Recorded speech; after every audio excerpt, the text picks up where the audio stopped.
Here's the voice of McKinney ISD football, Monty Walker.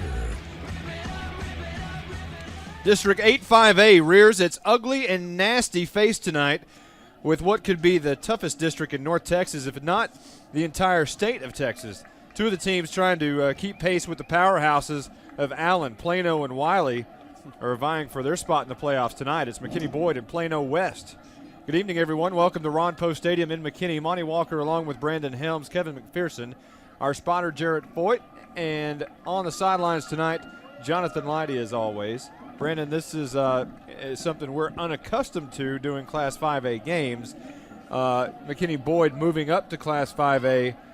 This is really the first chance we'll get to see the difference in 4A and 5A. Yeah, and it'll be a big difference, too. Last week, Darrenal's streak of scoring in every game he's been in is snapped. And Monty, we talked about it all year long about how just the unfortunate draw of coming in to 8-5A, and we've talked about how it's one of the toughest in the district. The Dallas Morning News actually did one of those reader opinion polls, so take that for what it's worth.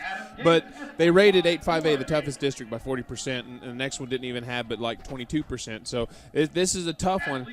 That said, this is a winnable game tonight, and you really hope for a solid performance, especially from your offense, considering what happened last week, and you'd like to see a kind of turnaround as they progress in the 5A level. Well, you talk about what happened last week to McKinney Boyd. They played Wiley over at Pirate Stadium in Wiley.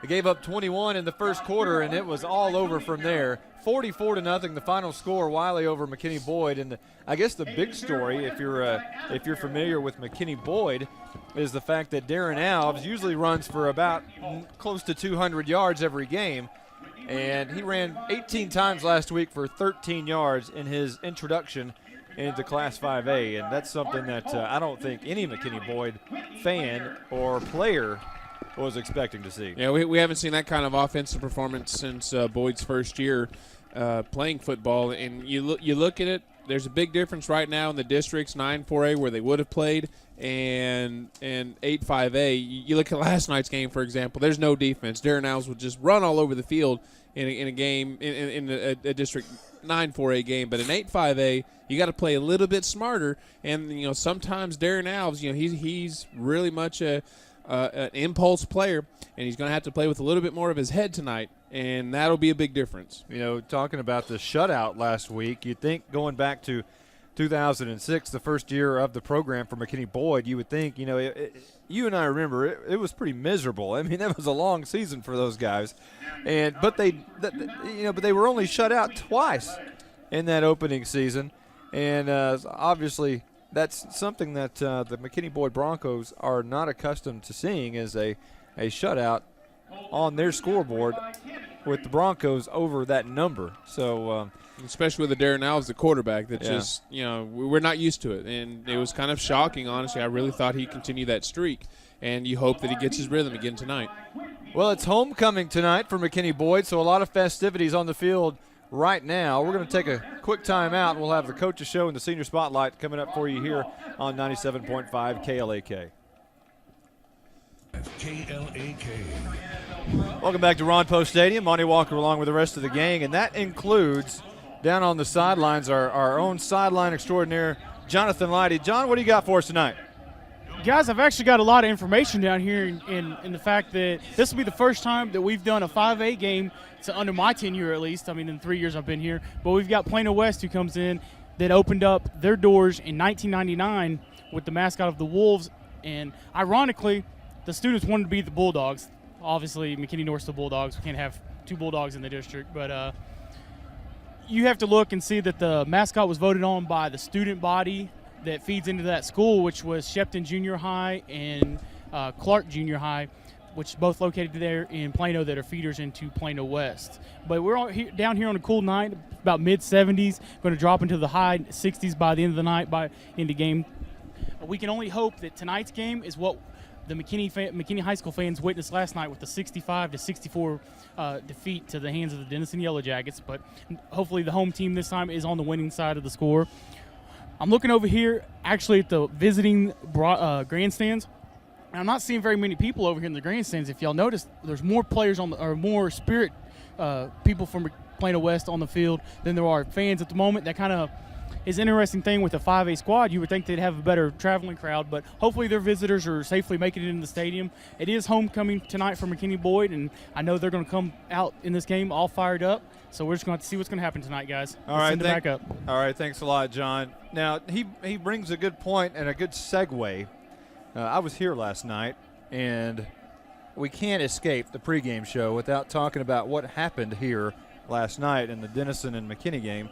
And it's something, if you were here, you will never forget it. And if you haven't heard about it, I don't know where you've been today, because it's basically been everywhere. People talking all around North Texas about this game that happened last night right here at Ron Poe Stadium. Denison from up north traveled down here to take on McKinney, and it was a slugfest. Let me just tell you, if you haven't heard, Denison won. They went for 2 with about 3 minutes left to go in the game, and they won the football game. Okay, but that's not a big deal. Yeah, that's pretty standard. Here's the big deal. It was 65-64. Yeah, that's not standard. Unbelievable. And, it's one of those things where I was here, I was just kind of, we're sister stations with KMKT. They do the Denison broadcast on 93.1 on Friday nights. Of course, they're off tonight. But I was just helping. I was cutting highlights for them and doing the halftime and the post-game highlights. And I thought I was going to have a leisure evening up here sitting in the booth just watching a couple of 2 good high school programs. And I didn't know what I was getting myself into, because I don't think I got to bed till about 2 o'clock after that exciting, electrifying football game right here at Ron Poe Stadium. Yeah, and I hate to say, and I want to say this because we broadcast McKinney ISD football, I feel so bad for those McKinney Lions who score 64 points, 600 yards of offense plus, and lose. Yeah, that's almost unheard of, and I'm sure it's had to have happened somewhere, but no one in here can recollect the time where you score 64 and lose, and it's just awful. Yeah. Something you don't know about, Monty, there's a hidden camera in the booth, and I actually accessed that and saw your mini disc was smoking yesterday. we had fire alarms going off next door. And other than defense, you name it, it happened yesterday. And I mean, my gosh, you first off, you're glad to see that kind of offense, because it's been non-existent in McKinney for a little bit of time. But where's the defense? Boy, you get just a stop sometime, and that's a totally different game. And you do have to give credit to Denison's high-powered offense, because they are outstanding as well. But McKinney's 64 points put up last night is the 4th most in school history by any McKinney team going back to the let me see. I've got 1901 on my score sheet, and only 3 other games. 82 against Whitesboro back in 1923. McKinney scored 68 on Saginaw Boswell in 86, and 67 at Sulphur Springs in 1936, and then last night 64 and a loss. Well, and that's the funny thing about it is it's not like we're talking about 2 teams who have a combined history of 20 years. These 2 teams combined have over 200 years of history, and they set numerous How is that possible? Yeah, unbelievable. Lots of records broken last night, not only for McKinney but also Denison. The 8 touchdowns that DJ Jones scored last night was a Denison school record, and the 400 yards plus rushing that he had during the game was a single game rushing record for Denison. And it's amazing to see all the numbers fall in one game like that. In one game, and you've got records falling everywhere. And 2 teams that combined have 200 years of history. I mean, it's just one of those games where you look back, you're thankful that it happened, but you're thankful it didn't. Well, I can't say that for you, but you're thankful it didn't happen on your watch. Hey, we've got some familiar faces on the field tonight. The officials out of the Dallas chapter, the referee Steve Smith. All right. The umpire Lee Smith, the head linesman Tommy Purple Toes Gilliam.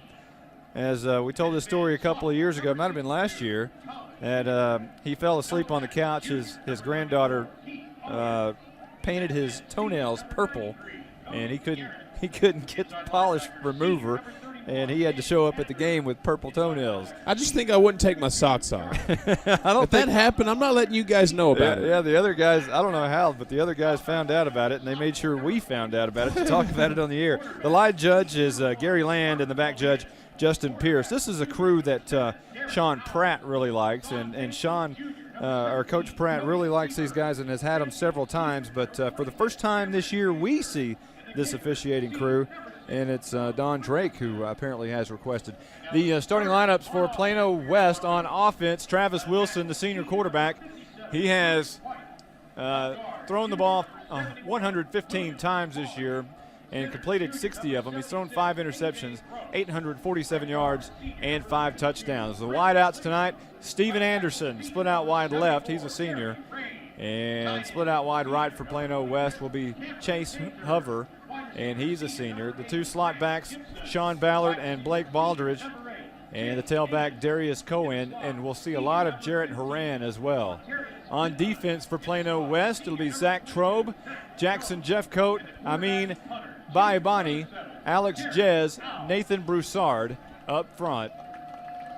And the linebackers, Michael Nagy, Shannon Adams. The cornerbacks, Xavier Johnson, Chance Hutchison, not Chad Hutchison.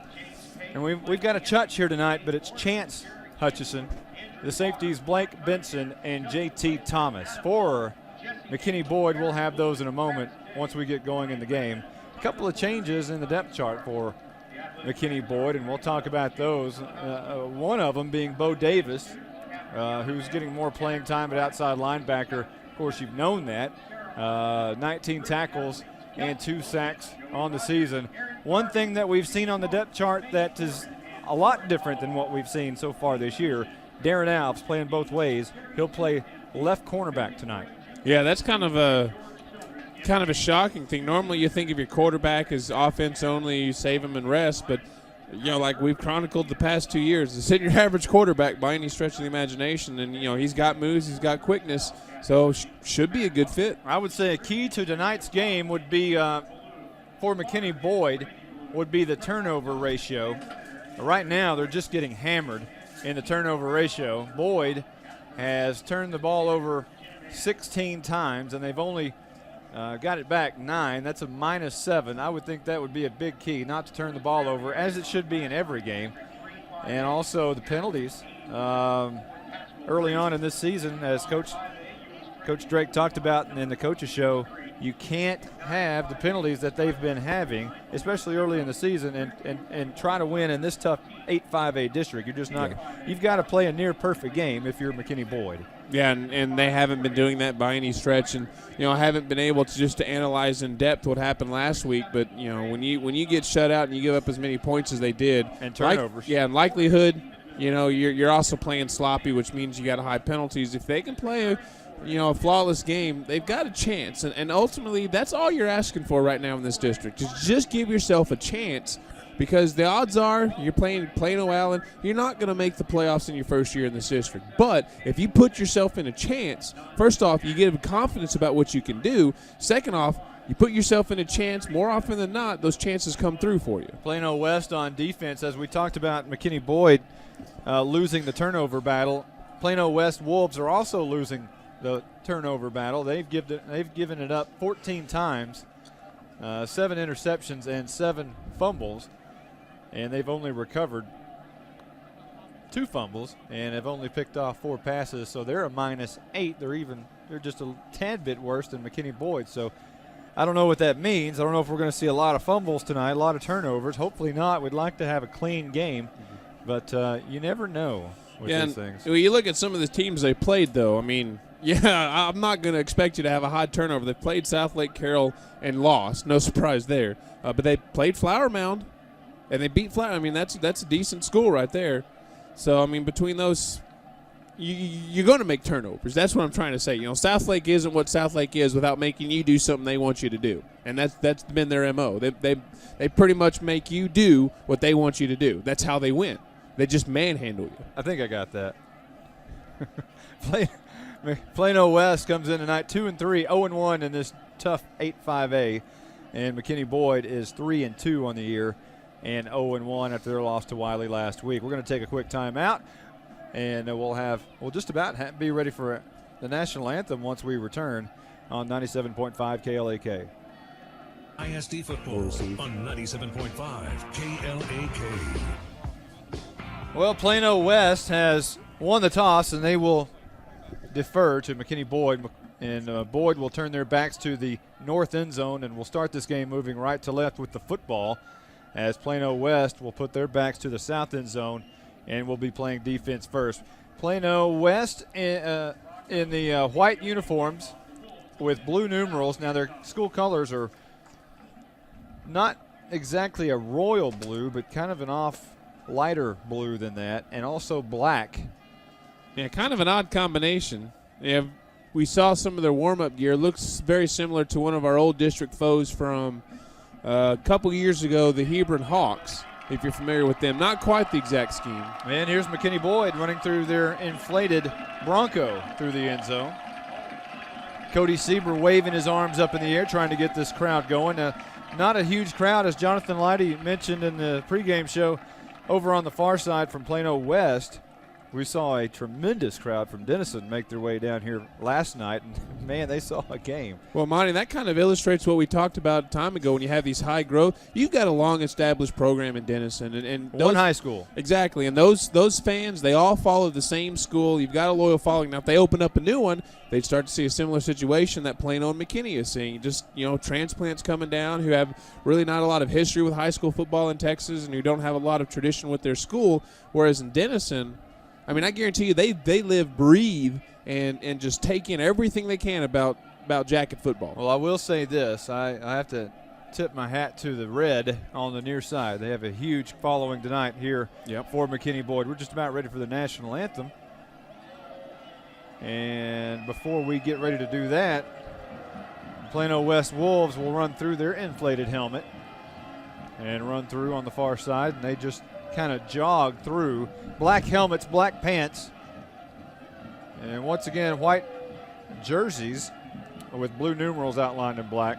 It's going to be kind of tough to see those numbers over there on the far side. Real thick black numbers, kind of hard to see. Hey, normally you would think black and white would be a good combination, but the numbers themselves, like you say, they're just not well defined. Should be fun. Now that we have both teams on the sidelines, we're just about ready for the national anthem. I hear the PA announcer, Mike Brunt, make the announcement. And here we are.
Rendition of our national anthem by the McKinney Boyd Broncos choir. And Brandon, you made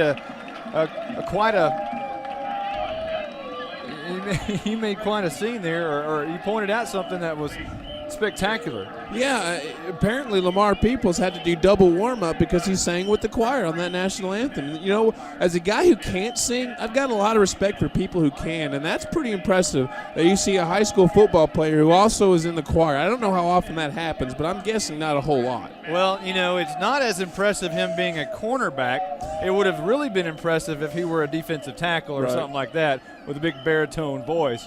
You can see cornerbacks being singers at some point. Yeah, a lot more than linemen, that's for sure. There's McKinney Boyd running out onto the field. They will be receiving this kickoff to begin the football game. Darren Alves back there. Keith Owens also will be in the middle, but Alves and Montarius Pittman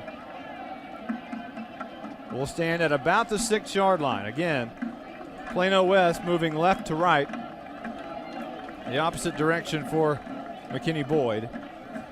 Boyd moving towards that south end zone to start the night. Kicking off for Plano West will be Ryan Solano. He has 2 field goals so far this year. It's 15 extra points. And we'll see the kind of leg that he has. And no doubt, McKinney Boyd trying to get the football in the hands of Darren Alves. Now they switch sides. Alves will come near side, and Pittman will go out to the far west side. Solano still back at the 30. Now he takes a run for the football, and the ball is in the air, and it's going to be taken by Pittman right at the goal line. 1 yard deep, actually, and he spins out of a tackle down at the 15-yard line, and McKinney Boyd will start at their own 16-yard line tonight. Right after this play, we'll give you the McKinney Boyd starting offense. Yeah, we got a flag on the field real quick. Looked like Ryan, Ryan Groce was legal blocking out there. Ryan Gross. And that'll put the Broncos back to start their first possession. Again, Monty, we talked about it at the pregame. That's a penalty, and now you're backed up more than you need to be. 1st and 10 for McKinney Boyd, moving right to left. And once again, we'll give you the starting lineup after this play. They will back him up, as Brandon mentioned. And the spot will be right about the 7-yard line. What an auspicious beginning. 1 penalty on no plays. Yeah, we talked about penalties in the pregame show. So far this year, McKinney Boyd, 43 penalties for 385 yards. Make it 44, and we're not even underway on an offensive play yet. Here's Alves in the gun. He runs right. Now cuts it up a little bit, spins out of a couple of tackles across the 10 to about the 11-yard line. They'll spot him there.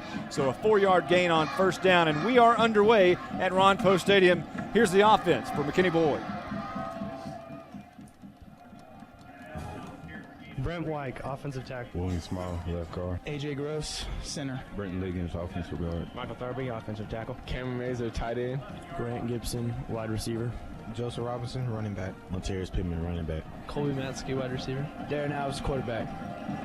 Joseph Robinson not in the game tonight. He's no longer on the team. Here's Pittman, who makes the catch in the flats, and he'll gain maybe only a yard. It'll bring up 3rd down and about 6 for McKinney Boyd early on. Yeah, I think that's one of the keys that they're going to have to do is just get the passing game involved. That way that'll allow Darren Alves to open up just a bit for the running game, give him some holes and some lanes that weren't open last week. 3rd and 5, and Plano West, without really doing anything yet, has already won field position. Alves drops back 2 steps, looks right, wants to throw, and Mazer makes the catch. A man jumped the route, and he got around him, and Mazer has a big gain out to about the 38-yard line. Chance Hutchison, Chutch, on the outside, tried to jump the route, missed it.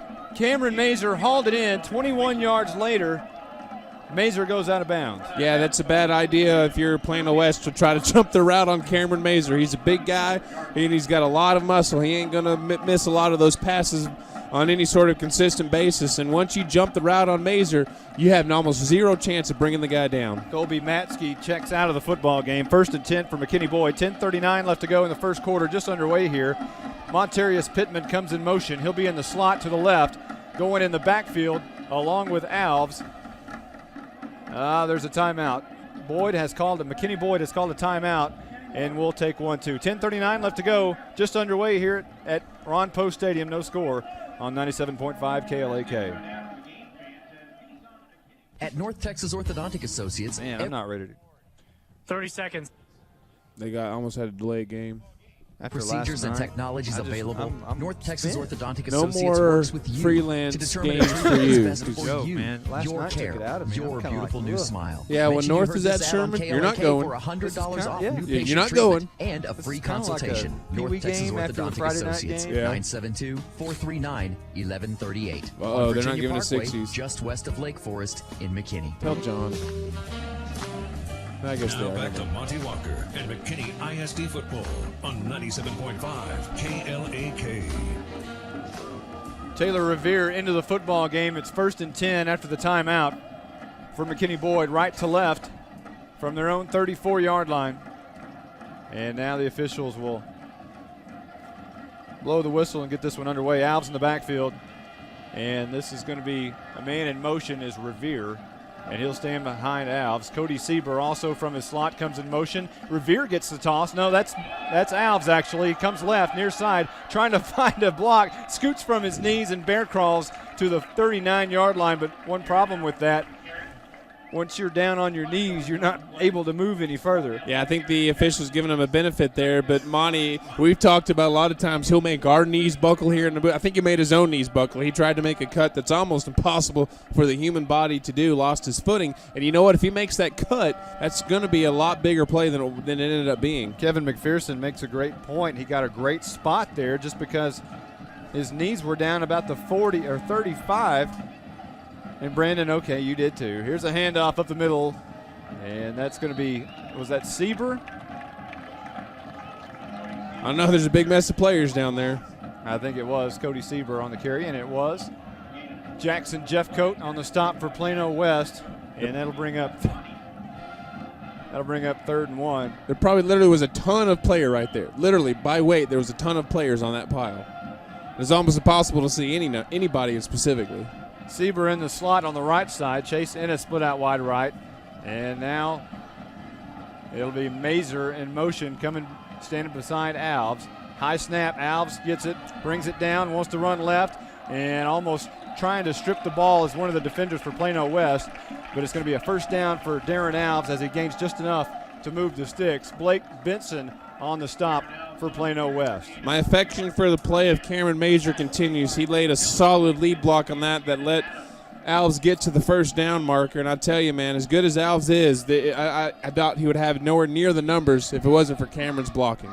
And the offensive line, too. Let's give them full credit as well. Absolutely. Pittman in the slot on the right this side. Ennis and Gibson split out wide right. Alves in the gun, wants to throw, looking right side, flushed out of the pocket, coming near side. Looks, throws down the field. Mazer makes the catch at the 38-yard line, and that's actually Grant Gibson who made the reception, his 16th of the year. He has 181 yards coming in.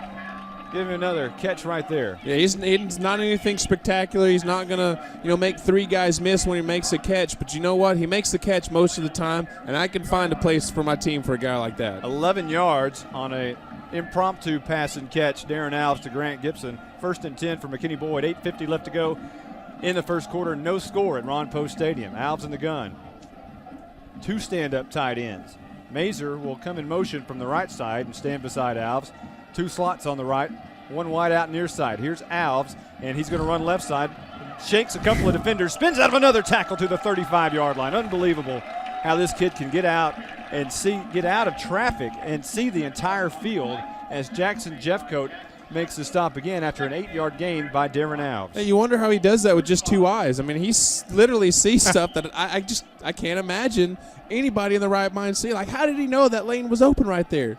Yeah, I mean, it's just incredible. Again, we don't have to tell you. We've gone on about this kid for 2 years now. The Pinball Wizard, 9th play of the drive. Shotgun for the Pinball Wizard. Since 3 receivers out, Montarius Pittman now will come in motion, and they'll fake the hand to him. Alves up the middle, fighting for yardage. Gets out of another tackle. Comes behind the line of scrimmage and then runs near side up to the 31-yard line, and another first down for Darren Alves, and a spectacular 3-yard run again on the stop is Aaron Jefferson. I was just about making the signals in here. First down after I thought he'd been tackled, and all of a sudden he squirts out of the pile. Man, I mean, you don't bring this guy down, he's going to find a way to get out of it. I mean, that's as simple as that. You got to make sure you bring him down because he's not stopping any other way. 23 yards on 9 carries for Alves so far. Last week he had 18 rushes for 13 yards. Not playing wily this week.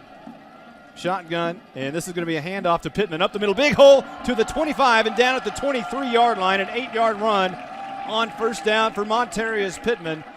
And close to moving the sticks again, the 10th play of the drive on that play. This has been a really impressive drive, and You know, Monty, I think you'll agree with me on this one. This is exactly what we wanted to see from the Broncos on the first drive out. 7:14 left to go in the first, no score. This is a lot different than the game that was played here last night. Yeah, I don't think we'll see even combined 75 points. Mazer comes behind and stands behind Alves, who's in the shotgun as always, and he wants to roll left. Now throws the screen out to the right side. Chase Ennis in traffic. Now comes all the way near side, looking for a block. He gets one from Alves to the 20, to the 15, dancing down the sideline to the 7-yard line and out of bounds. A great block by Darren Alves sprung Chase Ennis down the left side. Shannon Adams finally knocked him out, but it's a 15-yard run where Chase Ennis ran the length of the field coming from the far side to the near side. That's how they drew it up.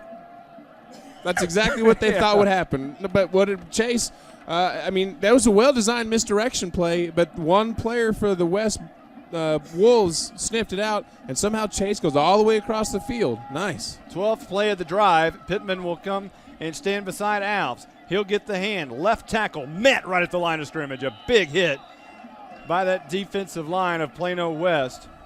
And Pittman will get up after no gain on the play. It's actually going to be a linebacker, Shannon Adams, who will make the stop for Plano for Plano West, and will get credit for the stop. 5.5 minutes on the drive so far to open this football game for McKinney Boyd. No score. 6:21 left to go in the first. Pittman in motion again will stand beside Alves. Blitz look by Plano West. This is going to be a hand. Now they're going to fake the hand, and Alves is running behind the line of scrimmage under pressure. Ducks his head. He's going to lose a couple of yards to the 10-yard line. He's a left-handed quarterback trying to throw running to his right, and he couldn't find anybody and was finally chased down and flung to the turf. It's not that he couldn't find anybody. The receiver on the far side, Chase Ennis, his defender fell down. It's that Alves, like you say, being a left-hander going to that side of the field, he couldn't get it over, and since he was pressured, he couldn't find a comfort zone. The Wolves' pressure saved that play because Chase was wide open in that end zone. Third down and 10. Two out of two on third downs this drive. Here's Alves throwing to the left side, undershoots Grant Gibson, and it falls incomplete. It'll be fourth down and kick time for McKinney Boyd. It'll be Philip Richardson coming on to do the kicking for McKinney Boyd. No field goals yet on the season for Philip Richardson. He does have 16 extra points. Yeah, he's got some practice one way or another. It's kind of odd to see one of the McKinneys because they've always pretty much all three teams have had solid kickers. It's kind of odd to see one at this point in the season without one. 27-yard attempt is up, and it is true. 3-0. McKinney Boyd in the lead. A long drive. We'll give you that when we come back. 5:25 left to go in the first. Back in a moment on 97.5 KLAK. Now back to Monty Walker and McKinney ISD football on 97.5 KLAK. As we prepare for the JBS Express kickoff, it's going to be taken at about the 8-yard line and up the left hash. And finally, a McKinney Boyd defender drags him down. A nice hit. And I think that is going to be Alex Sparacio who will make the stop there. And now we're ready for a Mike's Economy Transmission Scoring Drive recap. 15 plays, 74 yards, an impressive 6 minutes and 35 seconds taken off the clock for McKinney Boyd, and they get the 27-yard field goal. First of the year for Philip Richardson. 3-0, McKinney Boyd in the lead. This is going to be a handoff up the middle, a big hole for Plano West. And I believe on the carry is Jarrett Horan. Let's check down on the sidelines with Jonathan Lottie. Jonathan, what do you got for us? Guys, I've noticed that the Plano Wolves defense is playing 5 backs, so it's allowing Boyd to run the ball. And as you can see, that's what they stuck with there in the first drive. Back up to y'all. All right, thanks a lot, John. Second down and about 6 here, and this is going to be an incomplete pass on the swing pass, trying to hit his running back out of the backfield, and that's actually Kenny Chapman. He was trying to hit the slot back, and he just dropped it. Nice job by the Bronco defense. They put a little bit of pressure on Travis Wilson. That's normally an easy pass to complete, but since it was so high, it was off his fingers. Wilson gets it, wants to throw near side. It's caught at the 30-yard line, spinning down and breaking 1 tackle, breaking 2 tackles, and he'll make his way to a first down mark to the 33-yard line. And on the catch will be Danny Fishkind for Plano West. So let me get this straight. At this point yesterday, there had already been 6 touchdowns scored, and Yeah, something like that. and we only got 3 here. Yeah, we had about at least 5 highlights at this point. 4:41 left to go in the first. Handoff of the middle. There's a big hole to the 40. Look out, 45 and down after another first down to the 46-yard line. Parker Bolinas makes the stop, and it was Darius Cohen on the carry for Plano West. Cohen comes in with 84 yards, 1 touchdown, and he has a 4.4 average on the ground. 3 receivers this time to the left side, and everybody coming up for McKinney Boyd. This is a run blitz, and Wilson wants to run it to the 45, in trouble and down at the 48-yard line. A gain of 1.5 on first down for Plano West. And with 4:17 left to go in the third, McKinney Boyd has a 3-0 lead. He's no Darren Alls, but Travis Wilson does have the ability to run the ball through 5 games this year. He's already had 300 yards rushing, so that was a design play. They wanted to get it in his quarterback's hands. And whistles will blow before this one can get underway, and it'll be a false start against Plano West, backing them up 5, so it'll still be second down and 13. That's a good break for the Broncos there, as they came close to stopping them on third down earlier this drive, and if they can take that penalty and basically give up 10 yards but not 15, that should really get them established on that defensive end. Zach Adamczyk checks out of the game.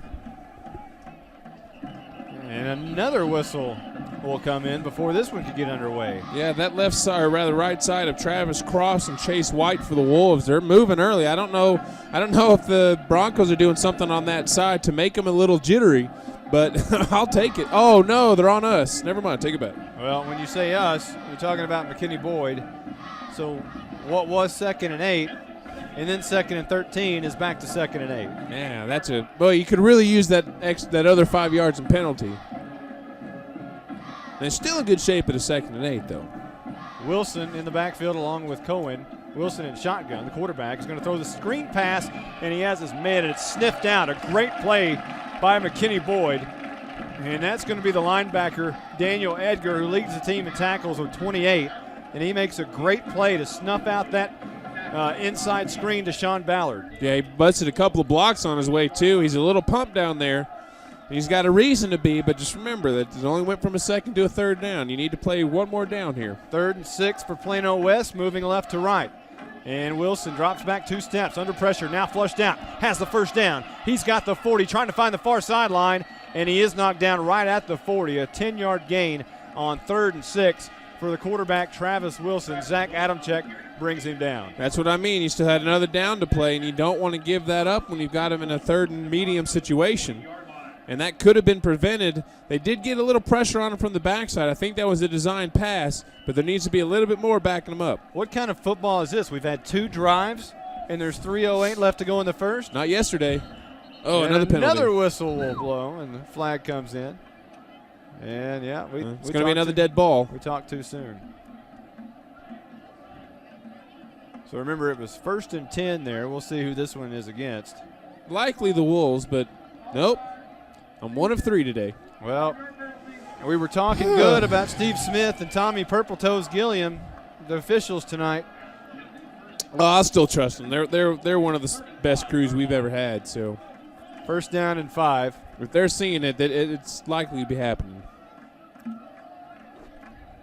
3 men lined up on the right side for Plano West. Wilson wants to throw that way, and he has his man, and it's caught at the 25-yard line, driven down immediately by Cameron Mazer. On the catch is going to be Kenny Chapman for Plano West, and it's a 6-yard gain for the Wolves. 2:51 left to go in the first. 3-0.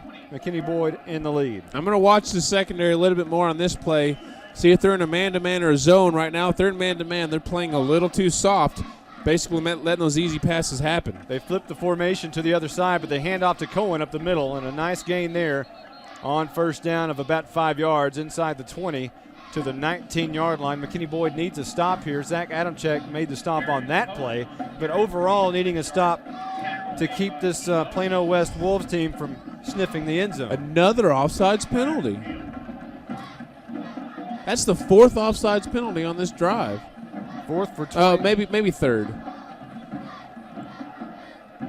That's right. It's only the third offsides penalty. But still, and that's on one drive. That's awful. Right now the ball is marked at the 19-yard line.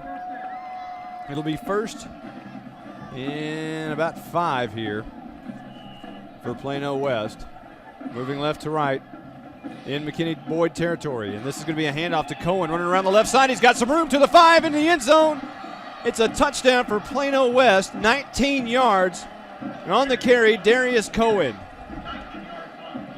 And Plano West takes the lead 6-3 with 2:27 left to go in the first. I was just about to make this great point about you can't be given, when your defense plays is what they have this year, you can't be giving them the other offense, bonus yards and penalties. They gave 15 in that drive. They've averaged 34 points given up this year.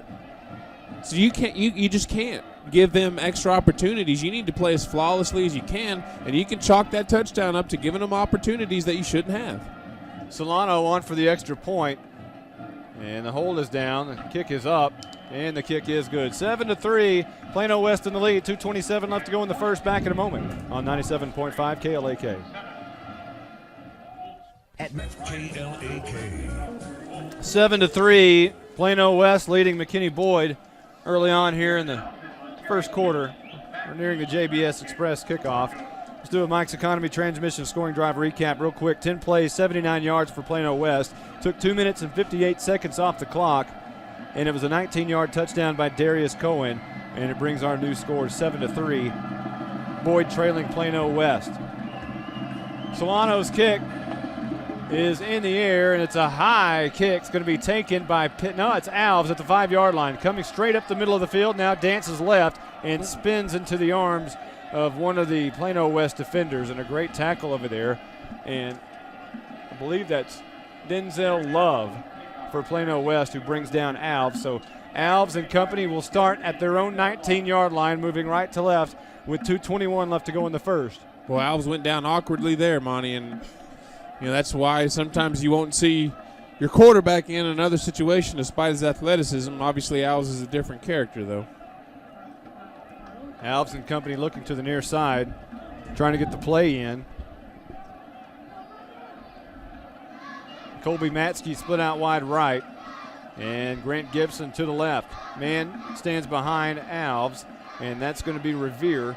Man in motion now this time, and that's Pittman. They're going to fake the hand to Pittman. Alves going to run right, and he spins out to one tackle and into another at the 21-yard line, a 2-yard gain for Darren Alves on first down. Lots of movement behind the line of scrimmage on that play. There's been a lot of motion so far. And John Lottie, what are you seeing down there on the sidelines? Guys, I stuck my head in the huddle of the linebackers and the defensive linemen as they came off the field, and the first thing was don't jump off sides for the defensive linemen. And the linebackers, they're getting beat by the count, or something that any team in Texas is going to run that's going to run the ball. Back up to y'all. All right, thanks, John. Very insightful down on the sidelines.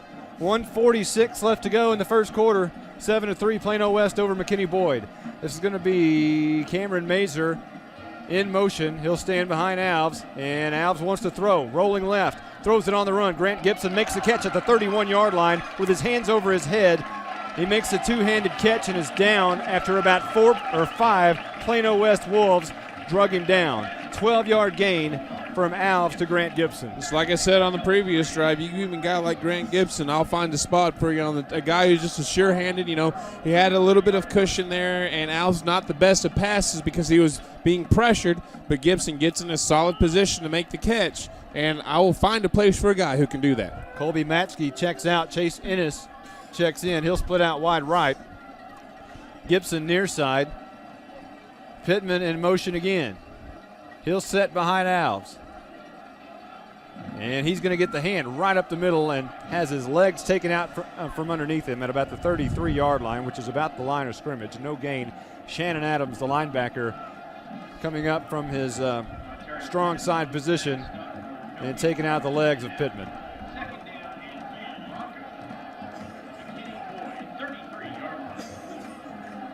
Well, they're really deliberate in getting that play called in. Normally these guys are quick. So it makes you wonder if they're having trouble coming up with a play against what the Wolves are throwing at them. Second down and 10 as we near the end of the first quarter. 34 seconds left. Alves, two-step drop. Looks right, wants to throw now. Doesn't see anything. Looks left. Now he's in trouble. Has lots of time. He's going to tuck it and run. Splits two defenders and a great play. A nice hit by, I believe it's the safety who finally came up. Reed Dillard. He popped Alves. And a minimal gain there. Alves had all kinds of time behind the line of scrimmage. He couldn't find anybody open, and he gained 1 yard to the 36-yard line. Yeah, it's not often I'll say Alves didn't choose to run when he should have, but he really did with all his receivers covered and nobody was over there. He should have just tucked that thing and got more yards out of it. We're at the end of one, 7-3. Plano West over McKinney Boyd. Back in a moment on 97.5 KLAK. For McKinney Boyd, now switching sides, moving left to right. Alves drops back 2 steps, wants to throw left side. Has Grant Gibson, who makes the catch for a first down at the 45 and falls forward for a yard at the 46-yard line. A 10-yard gain from Grant Gibson, or from Alves to Gibson. First quarter stats, if you want them. Boyd 99 yards, West of Plano 64 yards. Darren Alves 5 out of 6 for 61 yards passing. He has 8 rushes for 26 yards on the ground. Grant Gibson, the leading receiver, 2 catches for 24 yards in that first quarter.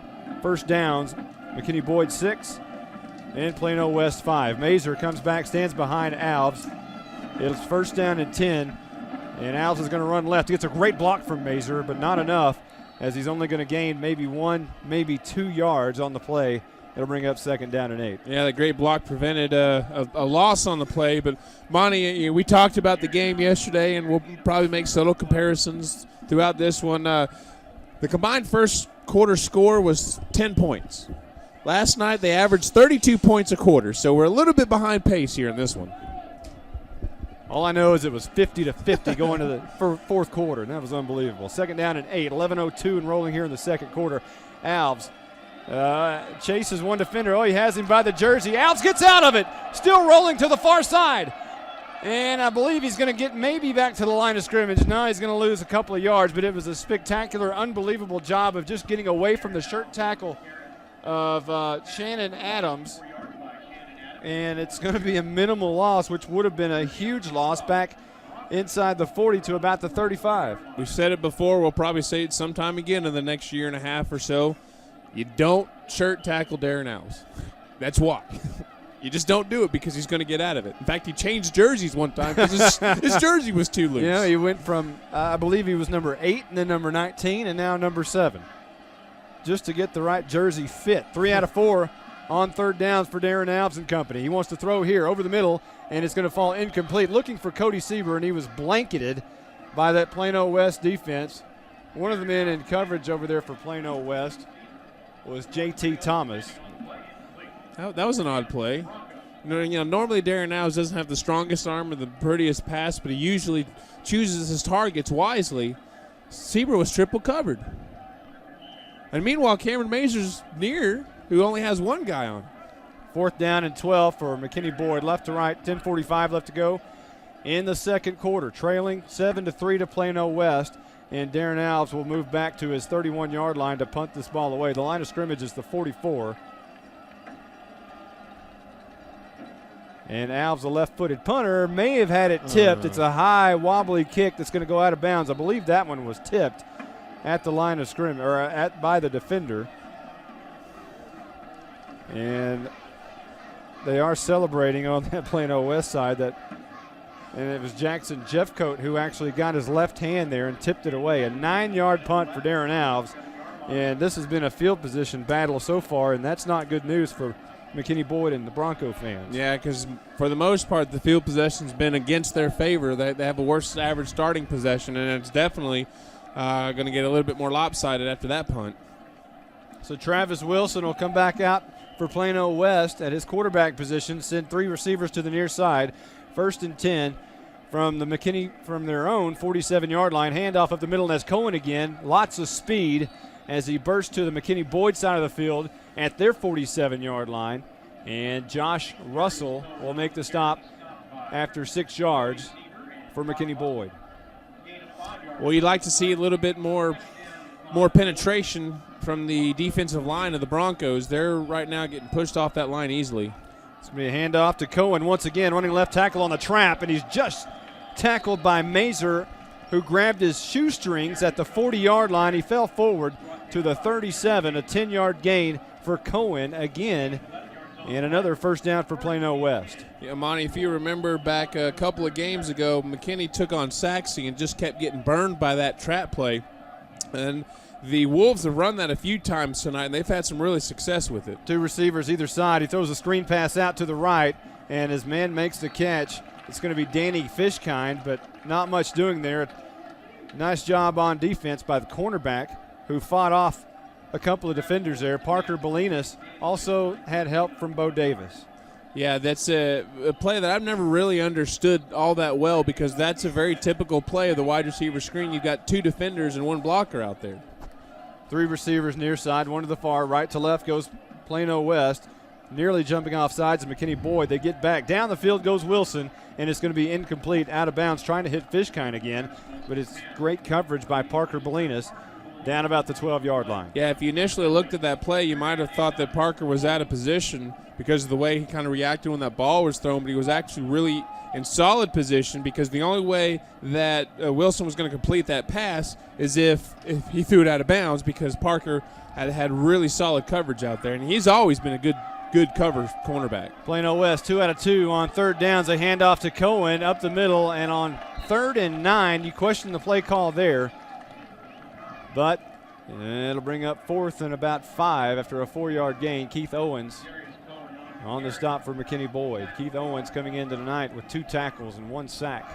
Yeah, I understand what they were trying to do, trying to catch the Broncos in a pass coverage situation, and I think I agree with you. I think they did try to run the trap there, but they didn't do it very successfully. And whoa, here we go. 4th and 5, trying to go for it. Plano West, Wilson in the shotgun, 2 receivers either side, drops back, throws right, and he overshoots his receiver trying to hit the slot back. Once again, Kenny Chapman, and he overshot him by about 2 steps. So McKinney Boyd holds there, and will take over possession with 8:40 left to go in the second quarter, trailing 7-3. Remember, that came off the bad punt too, so they started in a really solid. The Wolves started in really solid position. So I'm going to give a lot of credit there to that defense. They really put the screws to the Wolf offense on that possession, and now they're starting off in decent field possession themselves. Colby Matsky will start out, split out wide right here. He's been coming off the field in favor of Chase Ennis after the first down play. Alves in the gun, 1st and 10, moving left to right. He's going to roll to the left, and he throws on the run, and he one-hops his receiver, Grant Gibson, and it'll fall incomplete. 8:35 left to go in the second quarter, 7-3. Plano West over McKinney Boyd at Ron Post Stadium. What do you think of the play calling here? They've thrown a lot more passes than we're accustomed to, but then again, the Wolves have stopped the run a lot more than we're accustomed to as well. Alves 6 out of 9 for 71 yards so far here in the first quarter. 2nd down and 10 with 8:35 left to go in the second. 3 receivers to the near side. 1 to the far is Grant Gibson. Pittman goes in motion now, and he'll fake the hand to him, and Alves is going to be buried right at the line of scrimmage. Alves not having near the success at the 5A level yet that he had in 4A, as Jackson Jeffcoat, the junior defensive lineman, will make the stop on Darren Alves. Yeah, see, that kind of goes back to that question that I posed to you on that last play, why they don't seem to be running the ball more. Maybe that's why. I mean, that Alves hasn't had a whole lot of running room to this point in the game. And he's at 31 yards rushing and had the 18 last week, and that's not what he's usually accustomed to. He drops back here and throws, and trying to hit his receiver, Revere. As he went up for it, he put his hands on it and was pushed in the back, and it'll fall incomplete. J.T. Thomas, the man who pushed him in the back. He had a slight hope that maybe he touched him before the ball got there, but the reality of the situation is you knew pretty much that he didn't. So, they just, we're used to 4A football with them moving the ball at will, and here in the 5A level, like you alluded to earlier, it just hasn't come. The well just hasn't been flowing like it was last year. Very similar to when McKinney bumped up to 5A early in this decade. Alves will stand in punt formation at his own 20. He gets this one away clean. It's a high kick, and it's going to bounce right out on the 35 yards, straight up Now takes a little bit of a bounce to the 29-yard line. 3.97 on the hang time. It was a 38-yard punt for Darren Alves. Much better than his 9-yarder early on. Well, and because it was so high, there was no return on that. You know, I'll take a 30-yard punt with no return every day. And you talked about McKinney jumping up to the 5A level, Monty. And guess whose district they were in? The same one that Boyd is in. So I mean, there's a reason this is one of the top districts in the state, and it's always a challenge if you have to play these Plano schools, the Allen schools. Oh man, they're good. McKinney Boyd playing a cover 1 here on first down. Wilson wants to throw now. He's flushed out of the pocket. He's going to run right up the middle now. Bounces out to the right. He's got the 35 and down at the 37-yard line. A 7-yard gain on first down for Travis Wilson and Plano West. I'm having Kevin look up the difference between Wilson and Alves' rushing stats to this point. I have a feeling I know what the answer is. Parker Bolinas and Bo Davis on the stop for McKinney Boyd. 2nd down and 2 for the Wolves of Plano West with 7:15 rolling here in the second quarter. This is going to be a handoff to Cohen, running to the left side. And finally, a lot of Boyd Broncos dogpile Cohen. And not before he could pick up the first down, however. Okay, so 19 for Wilson. Alves up to 31 yards, so it's not as big as lopsided as I thought, but first down and 10. They give credit to Cohen for getting to the 40-yard line. It's just outside the 40 and in between the 40 and 41. Wilson, same play, going to run right up to the right side again, flushes out to the right, spins, and brought down at the 44-yard line. Another great play by McKinney Boyd on the far sideline. And over there is going to be Josh Russell and Parker Bolinas. What the defense is doing when they come on that blitz to the outside is they're taking the blitz a little too far to the outside, where all Wilson has to do is step up a step and then take off running to that outside lane. And it's just a little bit too easy at this point. I told you in the pregame that Alves was going to play cornerback. We haven't seen that yet. Here's Cohen with the ball and trying to run that trap play again over the left guard. And he'll gain a few. It'll bring up 3rd and probably 4 here with 6:11 left to go in the second quarter. 7-3, Plano West over McKinney Boyd. Yeah, it's encouraging to see that they've adapted and made some adjustments against that trap play, because the Wolves were running it pretty much at will. 2 receivers either side on 3rd and call it 3. This is Cohen on the handoff again, spinning over right guard, spinning right down the line and down into the arms of the McKinney Boyd Broncos. And Keith Owens is over there. I know it's still early, Monty, but I'm right now impressed by the way this Bronco defense has stepped up. They're playing really solidly at this point. Even on the touchdown drive that the Wolves had, there were still several plays in there that were really solid. Ryan Solano back to punt for the first time for Plano West on 4th and 2 with 5:23 left to go. And a timeout has been called by Plano West. We'll take 1-2. Back in a moment on 97.5 KLAK. Well, Ryan Solano still back to punt. No changes, no fake punts tonight.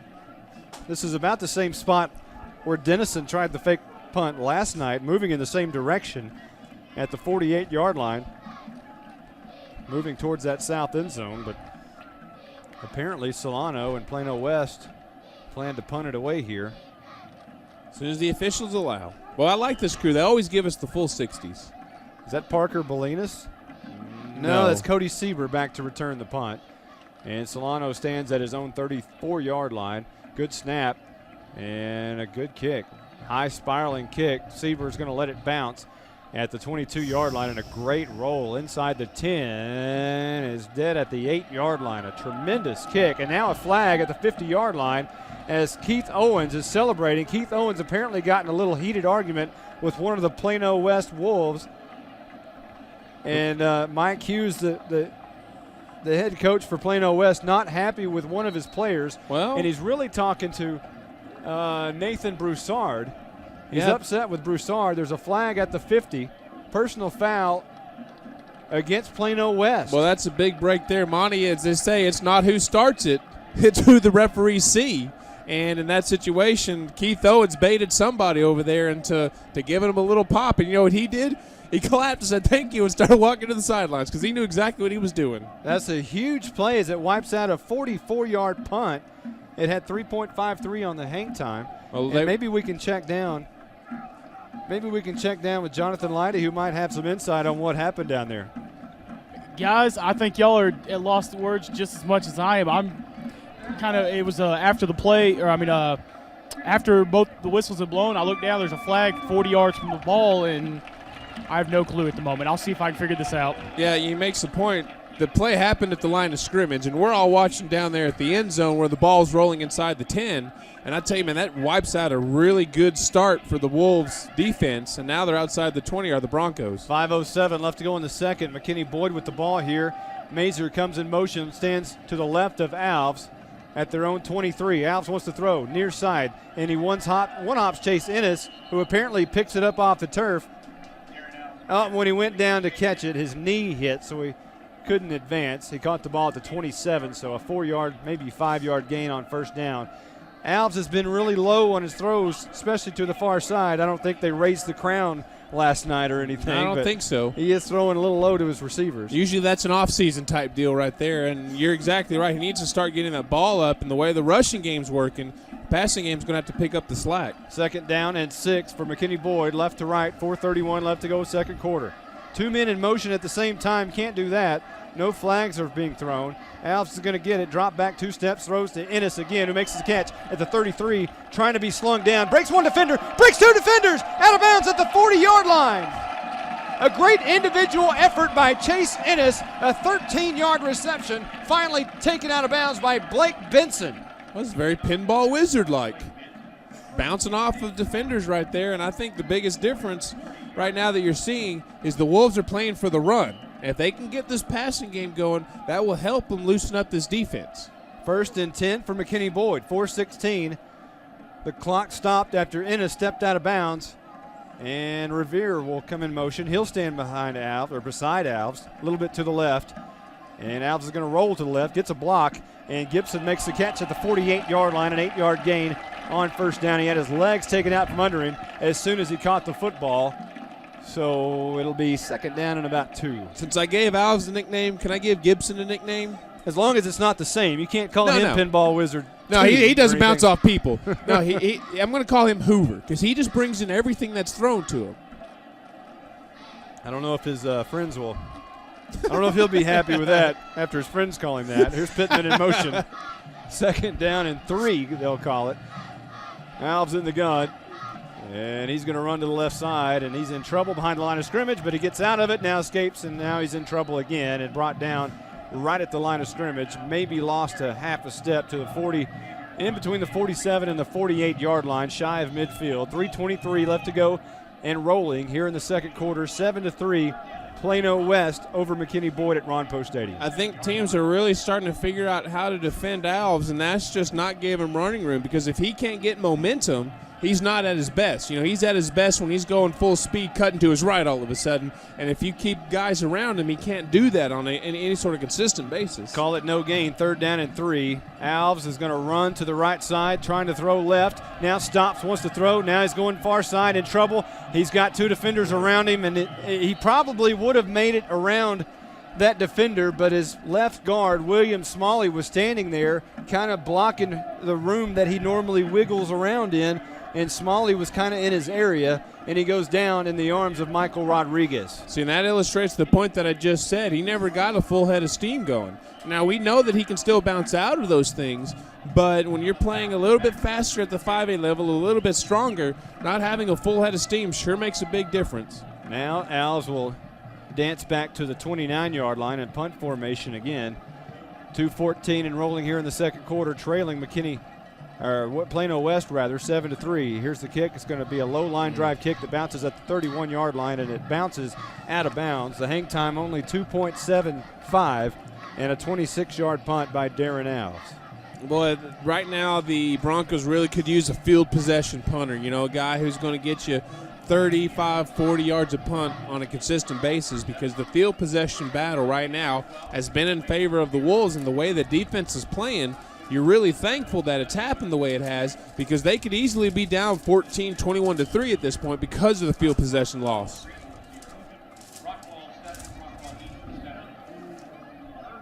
Brandon, as I look at the halftime highlights from last night, to the halftime highlights tonight. It's a little bit different. About 15-2 here. Here's Wilson dropping back, throwing the screen, and it's a wide open to the left slot, and he makes the catch. It's going to be an 11-yard gain.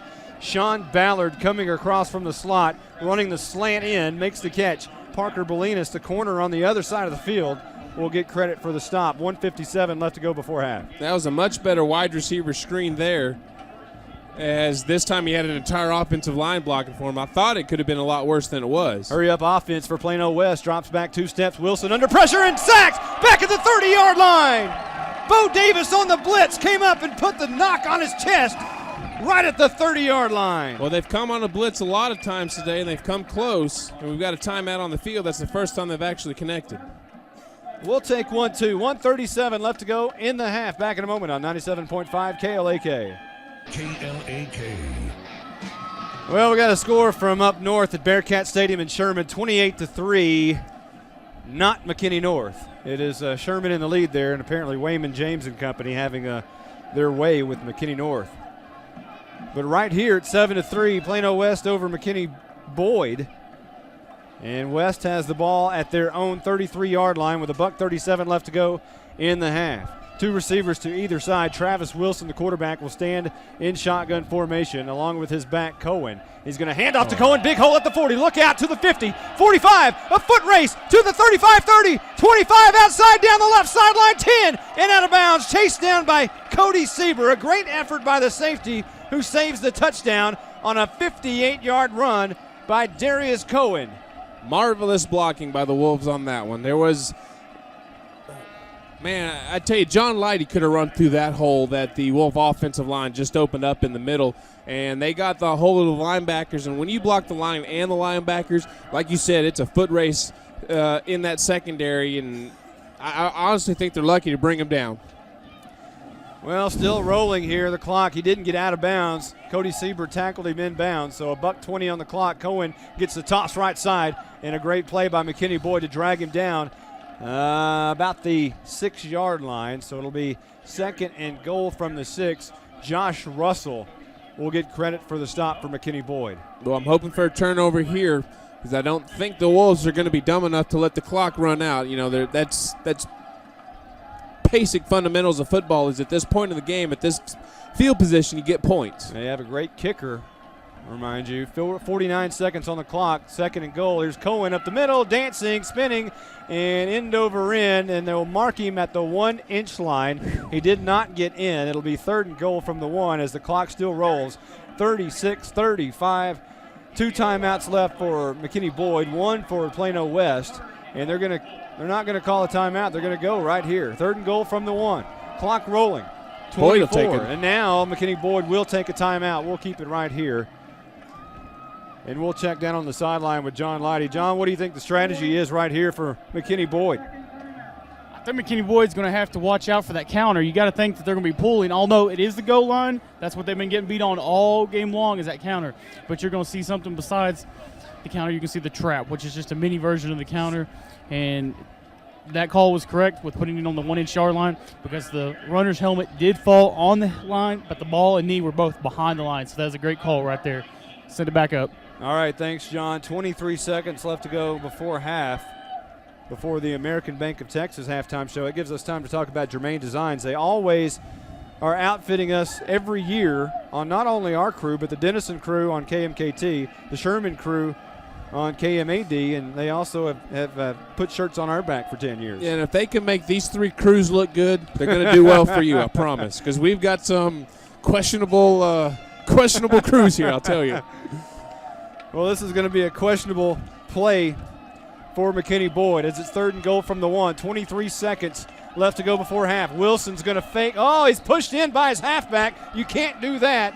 Wilson was trying to fight for yardage over the goal line. His halfback, Cohen, pushed him into the end zone. Either they didn't see it or they determined that he's already scored before it happened. He basically tackled his quarterback and pushed him into the end zone. Well, I tell you, that's a big one, too. If they could have held, I like going down at halftime 10-3, a lot better than 14-3 with what I'm seeing out of this Wolf defense. Wilson will get credit for the touchdown, but I think Cohen gets more credit for pushing, maybe the assist. Now, that's hockey. Well, there's Solano's extra point, and is it good? Yep, it's good. And that brings our score 14-3 away after that PAT there. 21 seconds left to go in the second quarter. Back in a moment on 97.5 KLAK. KLAK. Well, speaking of JBS Express, we're going to have their kickoff here momentarily at Ron Post Stadium. 14-3. Plano West goes on top. We'll do the Mike's Economy Transmission scoring drive recap real quick. 5 plays, 68 yards for Plano West. It took a minute 34 off the clock. And after a 1-yard touchdown by Travis Wilson and an assist from his halfback, Darius Cohen, we have a 14-3 lead by Plano West. This is going to be the JBS Express kickoff, taken at the 27-yard line and down immediately by one of the up men there, and that's Cody Sieber, who made the catch on the return. He didn't do it on purpose, but give Daniel Egger credit for a tackle as he bumped Sieber in the back as he was moving forward. Sieber lost his balance and fell down on that one. 16 seconds on the clock. Remember, we have homecoming halftime festivities tonight. UIL has a rule against the length of those things, but they're sometimes not governed. And yeah, I was going to say, and it's so well enforced, too. First down and 10 for McKinney Boyd. Love to see a quick strike here, and there will be an illegal substitution before any of that can happen. A 5th penalty against McKinney Boyd. They've played relatively penalty-free, but, man, their penalties have come to bat. Their first touchdown drive, they had 3 offsides that really hurt. And their first drive where they actually got points out of it, they started with a penalty. At one point, they had a penalty play ratio of 1-0, you know? I mean, just not good times that these come in here. You're trying to at least get something going, and then you get an illegal substitution of 5 yards. 16 seconds on the second quarter clock. 1st and 15 for McKinney Boyd at their own 26-yard line, moving left to right. Alves in the gun, drops back 2 steps, wants to throw down the field, deep down the field. Chase Ennis on the run, and it's over his head and falls incomplete. The ball landed at about the 38-yard line. 40-yard pass in the air from Darren Alves. Left 10 seconds on the clock. 14-3 Plano West over McKinney Boyd. Well, I think Chase might get to that if he runs all the way through. I don't know if he couldn't see it right away because the ball was in the air before he looked back, and if he'd have sprinted that one out, he'd have been real close to it. And he was in single coverage, and he has a tendency to break those kind of tackles. So maybe an opportunity lost there for the Broncos. 2nd down and 15 with 10 seconds left to go before half. Alves and McKinney Boyd from their own 26-yard line. Alves, 2-step drop. He's off and running to the 25, to the 30, to the 35. Cups, here he comes near side to the 40, 45. One man to beat. Chase Ennis with the block to the 30, 25. Down the right sideline, 10, 5 in the end zone. It is touchdown time in Texas. Oh, my goodness. 69 yards for Darren Alves. Welcome to 5A. NBC 5 better get that one on highlights. Woo! And that's what happens when you give that guy running room. We got a flag on the play. Give credit to Chase Ennis Hoover, if you will. Grit Gibson's Hoover. I haven't come up with anything for Ennis yet. Okay, Ennis. Give him credit for that huge block at about the 30-yard line, which sprung Alves down the right sideline, and it was clear coasting from there. A man did catch him at about the 1, but it was too late at that point. Alves jumped from the 1 to make sure to get in. Well, did you see unsportsmanlike conduct on the Wolves? How is that possible? I'll take it. But just like last year, how many times did Darren Alves have a run like that ran out the end of a quarter or a half? And he does it again. Timeout McKinney Boyd here. There's no time on the clock, but don't go anywhere. The half hasn't expired yet. There's a penalty, and we'll come back and talk about it on 97.5 KLAK.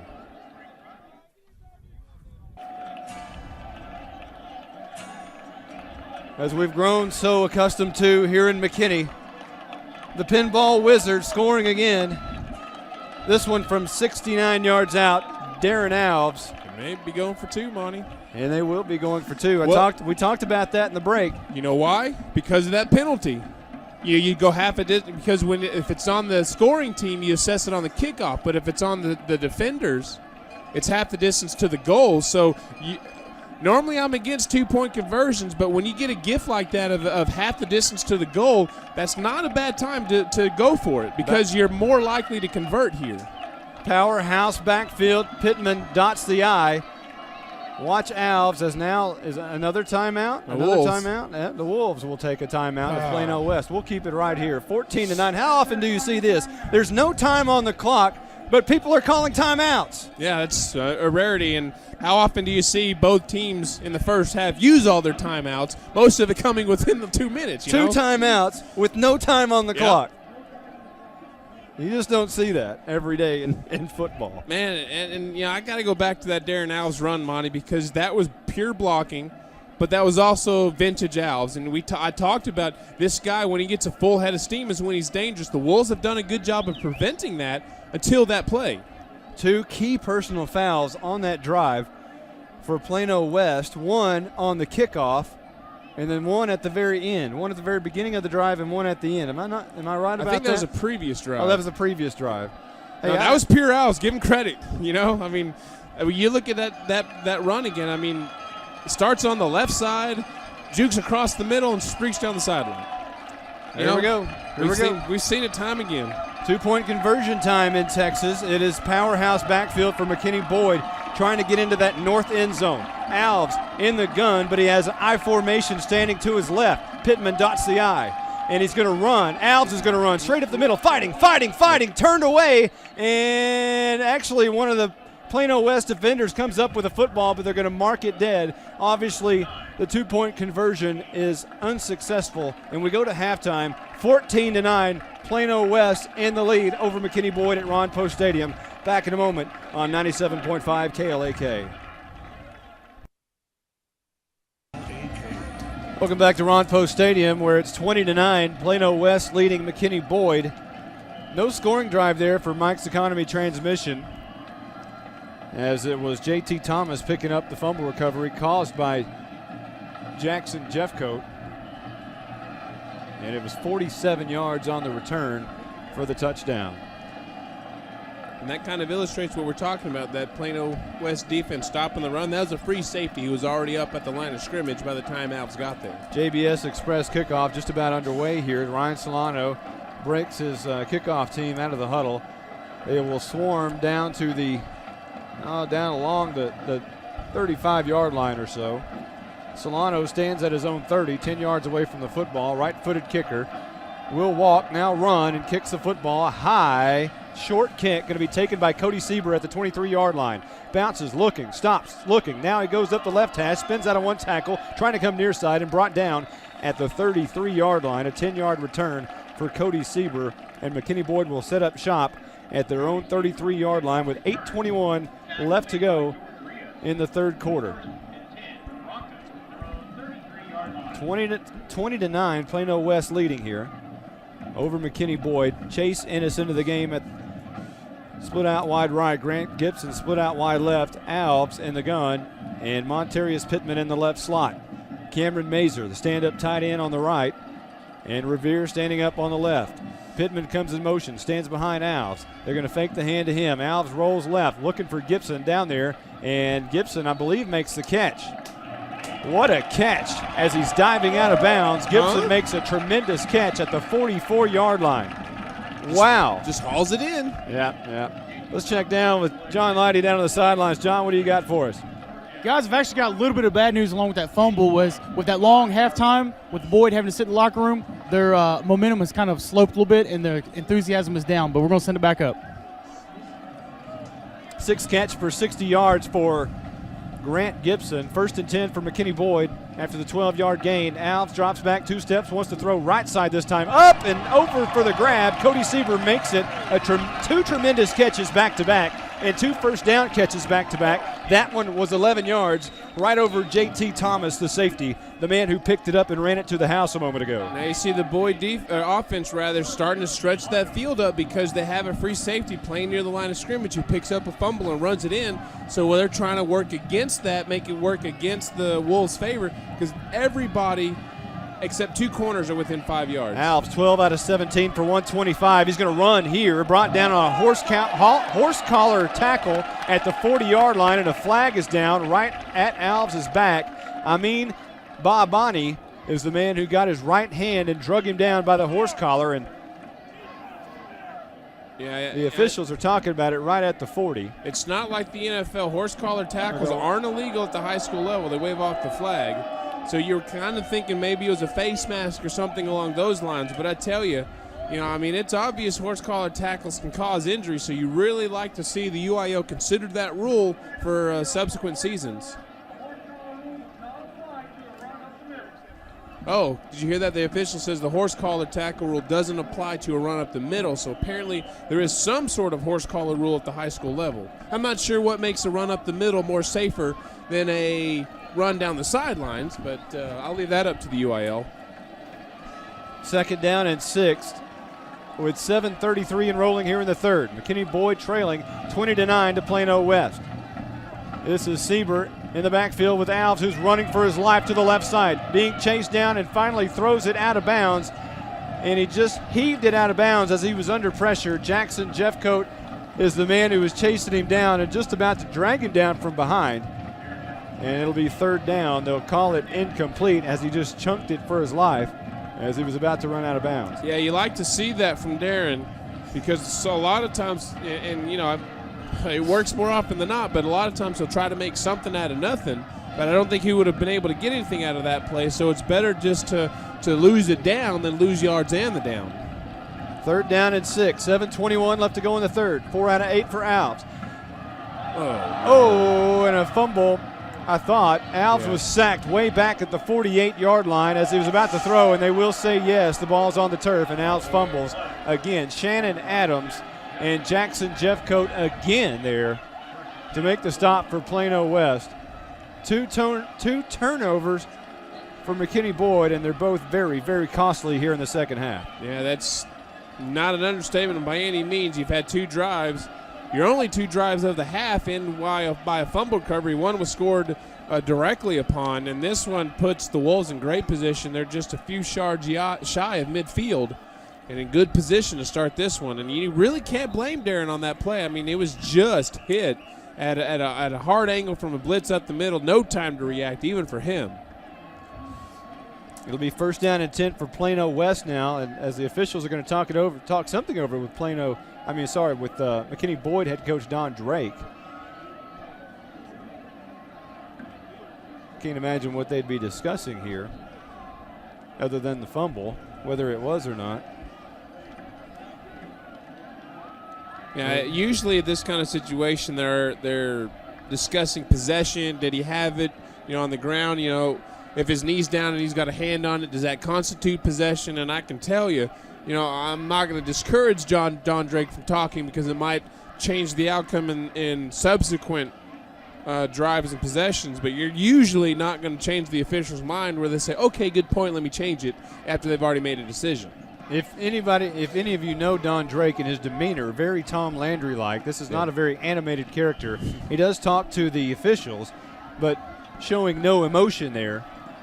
And that is such a refreshing thing to see because sometimes you see more activity from the sidelines than you'd like to see. 3 receivers to the near side. First and 10 for Plano West. Low snap. Wilson digs it out, throws it down the field, deep down the field, and it's going to be incomplete. Overshoots his receiver once again, Danny Fishkind, who was split out wide right. Parker Molinas, stride for stride, and it falls incomplete, second down and 10.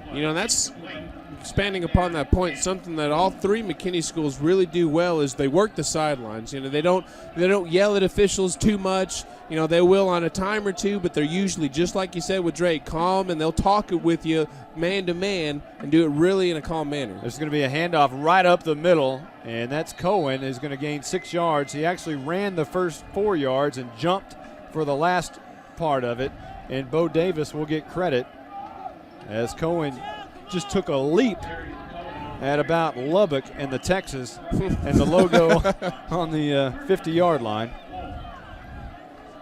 3 out of 6 for Plano West on third down. It'll be 3rd and 4. Moving right to left. Wilson in the gun. 2 receivers to either side. He's going to run the option. He's going to keep it to the 45-yard line, fighting for the first down, and I believe he's going to get it. His knees hit before, but the ball is where they'll place it, and that's about a foot ahead of the chains. Zach Adamczyk on the stop for McKinney Boyd. Yeah, the Broncos had a chance to stop him, before he got to the sticks, but you got to give Wilson a lot of credit. He knew exactly where he needed to go and was able to dive and reach just across it. Timeout, the official timeout, because someone is down, and I believe it's Mazer who's down at the 27-yard line. He's all by himself, not sure what happened there. We're going to take a quick timeout with 6:22 left to go in the third. McKinney Boyd trailing Plano West 20-9. I say we're going to take a timeout. Hold everything. Mazer is walking off the field with help, but it doesn't seem to be too serious, and we like to see that. And, you know, that's one of the old things when in broadcast. If you take a break on an injury like that, they always pop right up. So we like to take a break like that. Yeah, and it's worked time and time again for us. And now we're going to see – no, we're not. I thought we were going to see homecoming king Weston Eubanks in. But instead, it's Cody Jackson. They will play man coverage on Plano West. And this is going to be a handoff to Cohen coming near side, being chased down from behind. That's not Cohen, the tailback. Cody Seaver was there along with a couple of others. And Keith Owens won. And it'll be 2nd down and 11. You would think with the new safety in, with Mazer out of the game, they'd have tried to test him down the field, but simple running play. Now, when you can't pass very well, sometimes it's, not something you want to try to do. 3 receivers to the right side. Wilson throwing down the middle, and it's going to fall incomplete. Lamar Peoples was in coverage. He was trying to hit one of his receivers on the left side, and I believe that's going to be Drew Holly, and it falls incomplete. Yeah, they tested it deep down the field, Monty, but they didn't go against the new guy. They went against Peoples, who was in man-to-man coverage, who's pretty solid. We know what he can do. 7 out of 12 passing for just 29 yards for Travis Wilson, the quarterback for Plano West. 3rd down as whistles blow before this can get underway. It was 3rd and 11, and we'll see what it is now as McKinney Boyd is saying that it's going back and a false start against Plano West, and that's what it's going to be, Brandon. Yeah, that's great because now you're going from a 3rd and long situation, 3rd and 11, to a 3rd and even longer at 3rd and 16, which means you're putting the Wolves in a situation where they're not comfortable, and that's the passing game. Like you say, you've only got 29 passing yards, and you need over half that here on this down. 4th penalty for 25 yards, and Travis Wilson's going to pump and fake, and now he's going to run out to the right side, and he's being chased down, and he runs out of bounds at about the 38-yard line. It looks like a late hit on Bo Davis, and that'll be a personal foul against McKinney Boyd, and that'll be an automatic 1st down for Plano West. And what a 3rd down and 16 situation turns into a 1st down situation. It's never good. Yeah, before that play, Don Drake had a nice colored head of brown hair, and now it's all gray.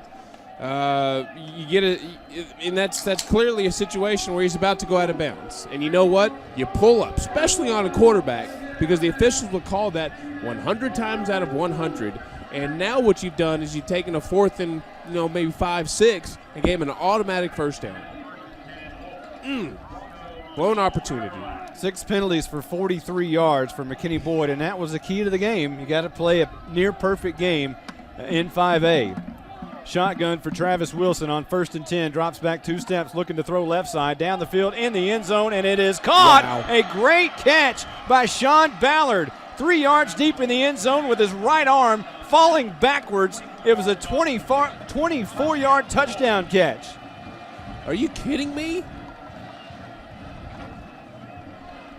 Wow. That's another, NBC 5-worthy highlight. Hate that it went against the Broncos, though, but that's one of the more difficult catches you'll ever see made at the high school level. He just stuck his right arm out as he was running backwards, and he hauled it in and then got his other hand around it. It's like the ball just kind of rolled down half his arm while his other hand was getting there. Wow. Ryan Solano for the extra point. This one looks a little better, and it is 27-9. Plano West in the lead over McKinney Boyd. 5:14 left to go in the third. Back in a moment on 97.5 KLAK. Well, Plano West got their popcorn ready. 27-9. And it was a 7-play, 52-yard drive. Took 2 minutes off the clock. And the score was Sean Ballard A great catch from Travis Wilson, the 24-yard variety. And the extra point brings it 27-9 on the Mike's Economy Transmission Scoring Drive recap. Plano West in the lead here at Ron Poe Stadium. 5:14 left to go in the third. And Ryan Solano about to tee this one up from the 40. Another high kick, and Darren Alves is in vicinity, but it bounces off Montarius Pittman, and he's able to get back on it at the 25. It bounced off right off his 15 on his chest, and it took a hop towards Plano West, but he was able to jump back on it at the 25-yard line. Technically another mistake. You know, they were able to at least dodge a major bullet, but if he catches that, he gets more yards out of it easily. First down and 10 for Boyd as they come back out on the field on offense. Really the only big play of the night for Boyd has been the 74-yard touchdown run by Darren Alves down the right side to end the first half. Other than that, really no big plays. Some great catches by Grant Gibson on the far side in traffic, but not really any big plays, so to speak. Just move the chain type plays, yeah. Man in motion, and that's not Mazer, and that's not good to see. And this is an incomplete pass to Chase Ennis, who had a man jump the route and almost intercept it. And that man was the cornerback, Xavier Johnson. Let's check down on the sidelines with Jonathan Leidy. John, what do you got for us? Two quick things. Cameron Mazer is returning to the game after taking that shot on the last possession, and the defense coaches are attributing not enough pressure on Travis Wilson, the quarterback for Plano West. So we're going to look to get more on him. Back to you. All right, thanks a lot, John. Yeah, it seems the only time they do get pressure is when they come on a blitz, and you never want to have to rely on that. 5:09 left to go in the third quarter, 27-9. Plano West in the lead over McKinney Boyd. Two-step drop for Alves, looking down the field, way down the field for Chase Ennis at the 40. He makes the catch at the 25, going to the far side. 5. It is touchdown time in Texas. Ennis outran the defender from the 30-yard line on an angle to the far side. 75 yards from Alves to Ennis, and there's a big play. I was about to say, there's what you called for, Monty, and that type of play has been open all night, because out there on coverage on Chase Ennis, you haven't seen a whole lot of solid play from Xavier Johnson. He's been out of position, not knowing where the ball is, and they got him in a one-on-one situation down the field, and you got to give credit to Alves. He put that where Chase could see it, but Johnson couldn't, and Chase adjusted. Richardson's extra point is a low line drive kick. It's true. 27-16. McKinney Boyd chipping away here. 4:56 left to go in the third. Back in a moment. Wait. Got a flag down. Got a flag. It's going to be after the play, so we may go ahead and take a break and tell you what it is when we come back. 4:56 left to go in the third. 27-16. West of Plano in the lead over Boyd of McKinney. Back in a moment on 97.5 KLAK. Locally owned and operated McKinney Gym Equipment. 5 KLAK. Well, the McKinney Boyd Broncos tough enough to overcome an 11-point deficit with 4:56 to go in the third here, 27-16. The big penalty there of 15 yards on the personal foul, unsportsmanlike conduct against Plano Wolves. We're still tongue-tied over that touchdown. Man, what a beauty. And, you know, this is a situation where you have the opportunity to go for an onside kick, Monty, because you're on their 45-yard line. So if he goes 10 yards, and that's exactly what they're doing. That's what we're going to do down the field, and it didn't work, as it's going to be Fishkind who makes the catch, and he'll stroll all the way to the 45-yard line, about the 43. Now they'll back up and say 47-yard line, so probably not, in retrospect, what you'd want to do there. Well, not very well executed, because in an onside kick, if you don't get it, you make sure they don't get a return like that. It's kind of reminiscent of the Cowboys-Eagles game a few years ago, where the Eagles onsides to open the game, the Cowboys took it the other way because they were expecting it for whatever reason. It'll be 1st and 10 for Plano West, moving right to left here in the third quarter. Up 27-16 with 4:54 left to go in the third. And this is going to be a handoff to Cohen. Nope. Yep, he does hand off. I thought Wilson kept it for a second, but Cohen's going to gain 5 yards around the right end. Bo Davis will make the stop for McKinney Boyd. Bo Davis made probably one of the biggest mental errors in this football game so far, as the late hit over there on the quarterback Wilson a moment ago. That was That was not a good play. Yeah, that would have been a 4th down situation on an eventual touchdown drive. 2nd down and 7 here. Handoff Cohen up the middle, met by one of his own linemen. He was pushed into one of his own linemen, and he'll gain maybe a couple of yards there. 16 carries, 141 yards for Cohen on the night. Well, remember, almost half came on one long run, so they've done a decent job of bottling him up today. It was a 58-yard run earlier. Here's Wilson wanting to throw right side, and Bolinas does have great coverage, but I believe his receiver is going to have enough for the first down. If not, it's going to be very close, and making the catch is Fishkind again. Fishkind has been his favorite target so far, Wilson's favorite target. In tonight's game, or coming into tonight's game, Danny Fishkind had 9 catches for 221 yards and 3 touchdowns. Tonight he has 3 catches for 15. 1st and 10 from the McKinney Boyd 36-yard line. It's Plano West. Shotgun. Wilson's going to hand off. No, he's going to keep it around the right side. He's got the 30, and he's going to fall down after a 9-yard run. It'll be 2nd down and 1. Great execution. Parker Bolinas brings it down. Great execution on the fake on the hand. It's kind of a read option there on the fake, and Wilson has been excellent at when to hand it and when to keep it. Yeah, if he's going to college, an option school might want to take a look at him because he's running that with some good efficiency today. Wilson drops back 2 steps, wants to throw down the right side in the end zone, looking for his receiver. Is it picked off? It is! Parker Bolinas. A flag is on the play, however, and we'll check and see. It's coming back. Free play for the Wolves. Brandon, you say offsides. Yeah, it's Keith Owens jumping on that far side. He was across the line of scrimmage before the ball was. And, we talk about, do they throw it down if it wasn't offsides? But, again, that's another mental error. Keys to this football game, the pregame show that we talked about, was the penalties. And that was the 7th penalty. That takes away possession of the football. Take away the penalties, take away the turnovers. This is a totally different ballgame. And that's why, and we highlighted that because that's where they've been getting killed. And they're not a bad team. If they could get the mental errors ironed out, they'd be solid. This is going to be a handoff to Cohen, who bounces it inside after initially going out, and he'll have another first down just outside the 10-yard line of McKinney Boyd to the 11.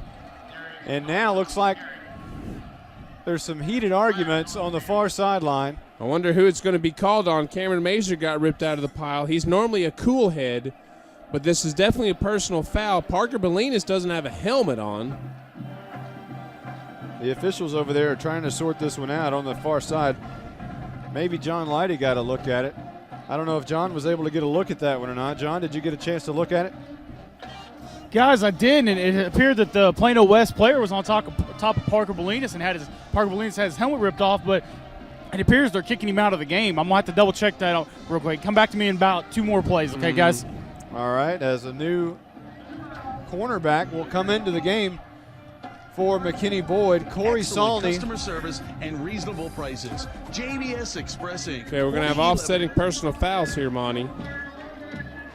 We've got an ejection on I believe that John called this one Parker Bolinas, but surely somebody got ejected from the other side then. If he came up without a helmet, I have a feeling he didn't take it off himself. Well, Corey Salney will check into the game for Parker Bolinas. Well, and that's a big loss on defense, Monty. Parker Bolinas now slings his helmet to the bench when he comes off the sidelines, and he's sitting down over there.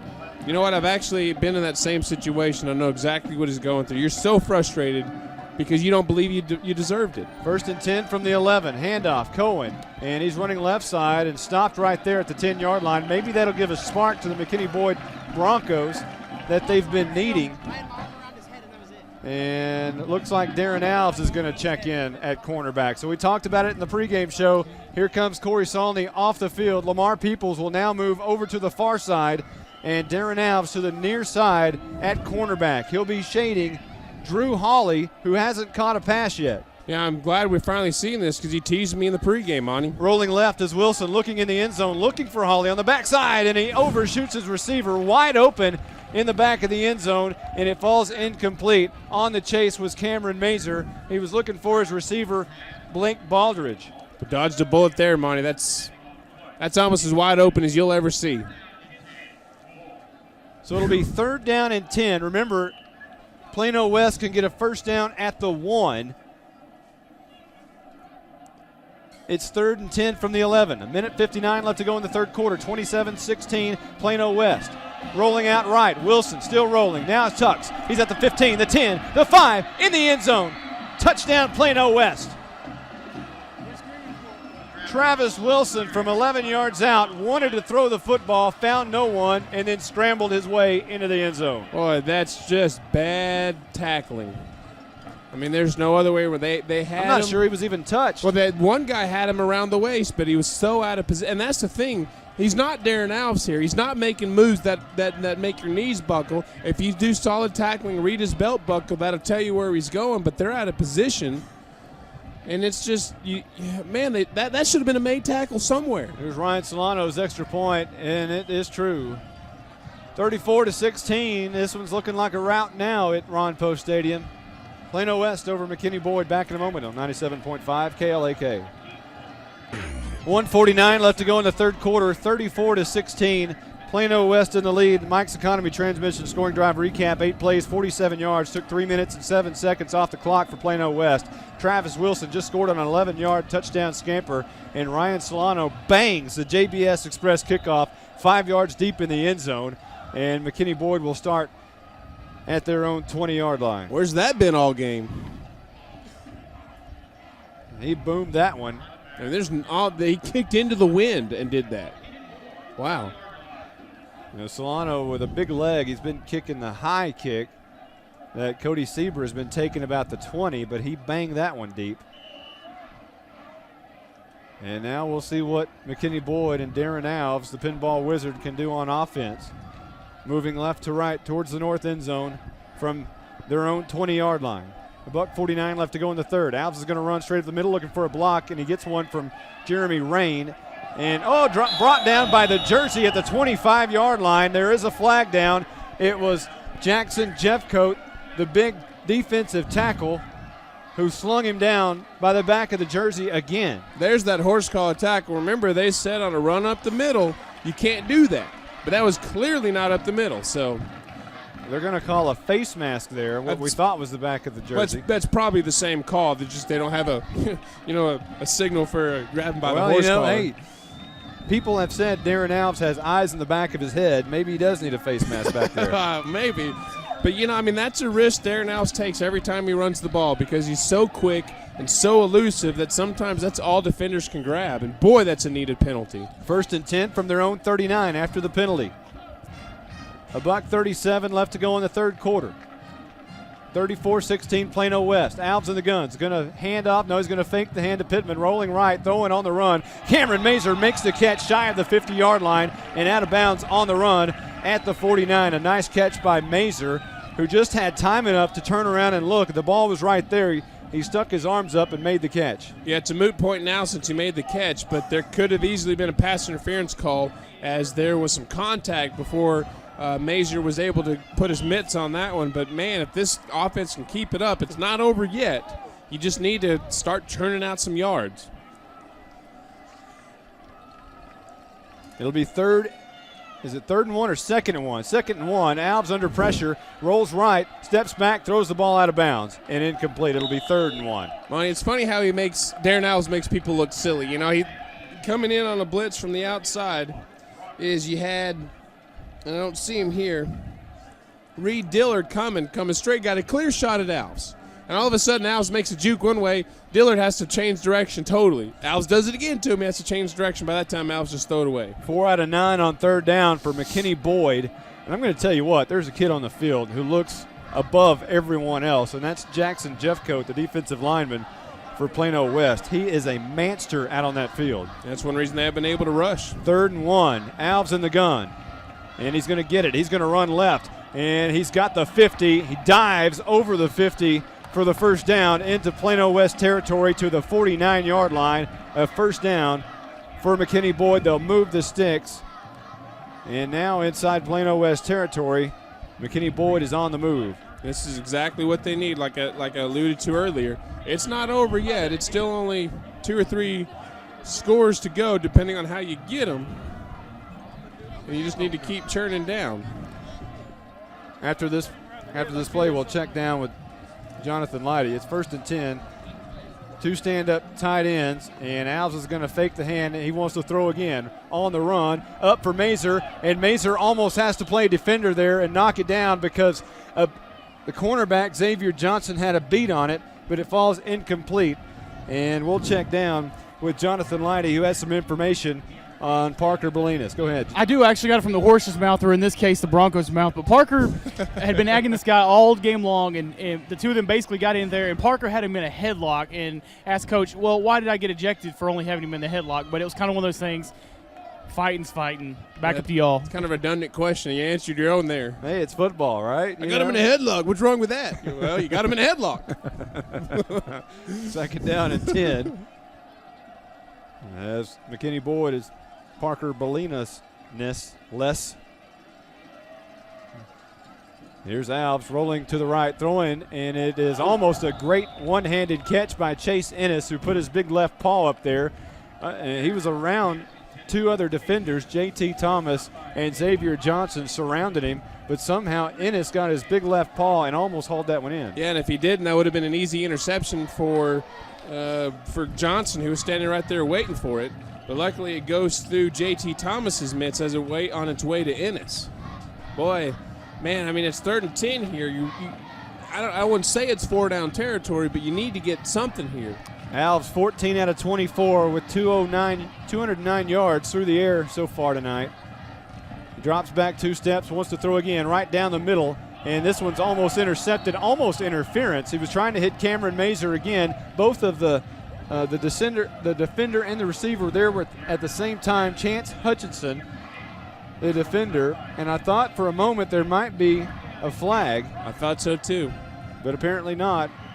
It'll be 4th down for McKinney Boyd. And it looks like they're going for it. I wish they could have gotten some yards there, maybe even the 1st down. Obviously makes it a little different scenario. 4th and 10, and you're doing that with still time in the 3rd quarter.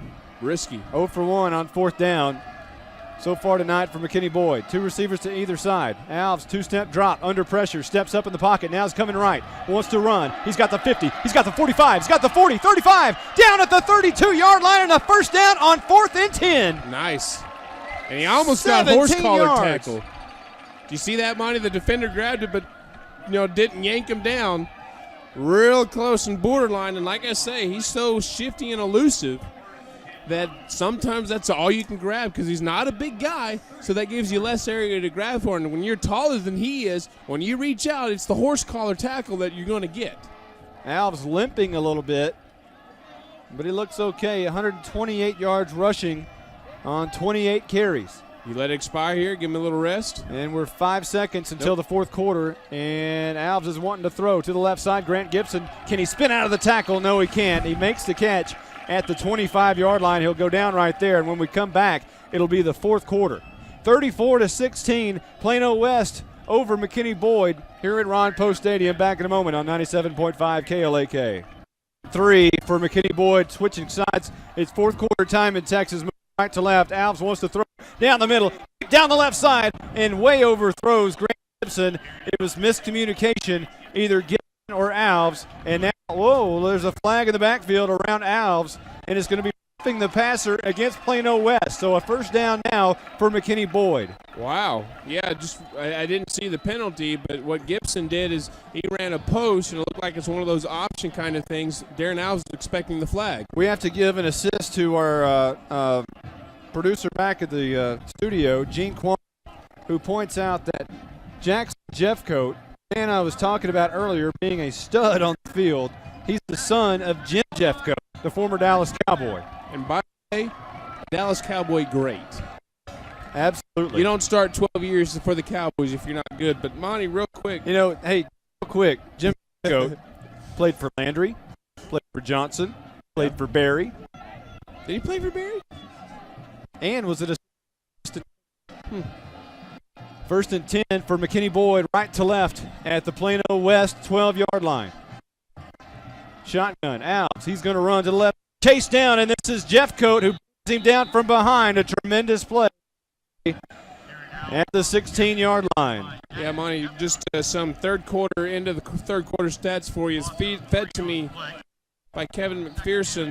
I got 358 total yards for one team, 249. So if you look at the scoreboard, you think Plano West on top. Boyd's actually got 100 yards advantage in total offense. Penalties, turnovers.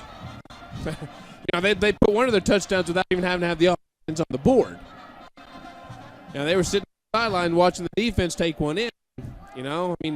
It's exactly right. Makes are what's doing them in. 3 receivers to the right, 1 to the left. Alves in the gun by himself. Now Pittman comes his way from right to left. They fake the hand to him. Alves throws left, looking for Ennis, right through his hands, and incomplete. He shakes his shoulders and looks at the ground, kind of swings his arm as if, man, I should have had that. And that'll bring up 3rd down and 13. Yeah, and if that pass is a little bit better, and again, I'm not going to make an excuse for a receiver. As a former one, I can tell you that's one you need to make. But he's running one way and the ball's thrown behind him the other. Not an easy catch, but you still touched it. You got to hold that in this situation. 3rd and 13 now. 3 receivers right. Alves drops back 2 steps, setting up the screen. Makes the catch here, fighting to the inside, all the way across. He has the 5, looking for the pylon. Did he get in? Yes! It's touchdown time in Texas. He snuck the ball over. He went out of bounds. 15 yards on the pass and catch from Alves to Chase Ennis. Nice.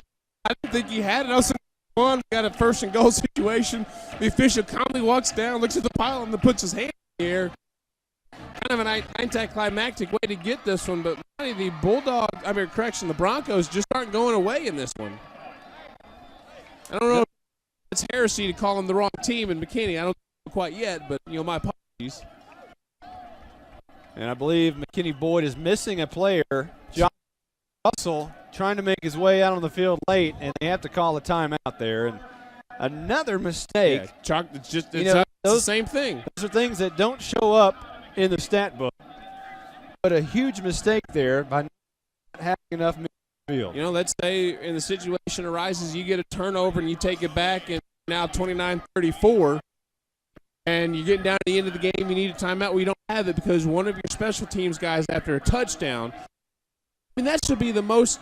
You're on the kickoff on the kick team. They scored a touchdown. You're on the field. That's about a big mental mistake as you can get. I give Plano West a lot of credit. They've played well in this one, but it's hard to beat the other team and yourself. The Mike's Economy Transmission scoring drive recap as Kevin feeds it to me in my ear. 12 plays and 80 yards on the drive, 2 minutes and 57 seconds off the clock for McKinney Boyd. It was an Alves to Chase Ennis, 15-yard touchdown. Ennis did all the work from all the way far side to all the way near side for the touchdown, and Philip Richardson's extra point is good. 34-23 now, Plano West in the lead. Again, McKinney Boyd trying to chip it away. 10:52 to go in the game at Ron Post Stadium. Back in a moment on 97.5 KLK. The JBS Express kickoff by Richardson is banged. A low line drive taken at the 11-yard line and up the left hash to about the 31, and that's where Plano West will set up shop and move left to right towards the north end zone. With 10:47 left to go in the fourth quarter, leading McKinney Boyd 34-23. It's not looking good for Big Brother North real fast on this score update at the start of the fourth quarter. The Sherman Bearcats lead 49-24. Looks like North about to fall to 0-2 in district play. North at 0-2. McKinney at 0-2. They won their first one. They're 1-1. That's right. Yeah. They're 1-1. There's a handoff up the middle, and that's going to be Cohen again for 9, maybe 10 on first down at the 41-yard line. That's been their bread and butter all night. Bo Davis will get credit for the stop. 10 yards on the carry. Let's check down with Jonathan Leidy down on the sidelines. John, what do you got? Guys, I've actually got some interesting news here as Darren Alves is fixing to enter the game and play a little cornerback as soon as he gets his gloves on here. And the offensive line still needs to sum it up. Back up to y'all. Wilson on the move, looking for a seam on the right side, and he'll make his way about 6 yards shy of the midfield stripe to the 47-yard line. And Cody Garrett will make the stop for McKinney Boyd. And Jonathan is not able to hear us at all times, so when he notices that someone's in the game, and we've been talking about it. Well, he is right. He did go into the game. There's Cohen on a big run up the middle, and Mazer grabs him by one arm, or Cohen would have possibly gone to the house. It was 14 yards, and Mazer just stuck out his right arm, and almost like he grabbed his belt and threw him down. And that's, again, goes back to what I talk about. They're not tackling very well. That's Cameron Mazer's usually a solid tackler, having to make an arm tackle. Luckily, he's strong enough to get it done, but Cohen has been pretty good at making you miss those tackles. First down and 10 for Plano West, 9:48 left to go. And this is going to be Cohen once again, and chased down by Josh Russell in the backfield. And a nice play there and a loss of about 3 pushes them back to the 42-yard line. Let's get 3 more of those in a row and see where we can go from there. They'll actually spot it at the 41, so it'll be second down and 12. Clock rolling, 9:26. And Plano West in the lead, 34-23. Timeout has been called by Plano West. We'll take 1-2. Back in a moment on 97.5 KLAK.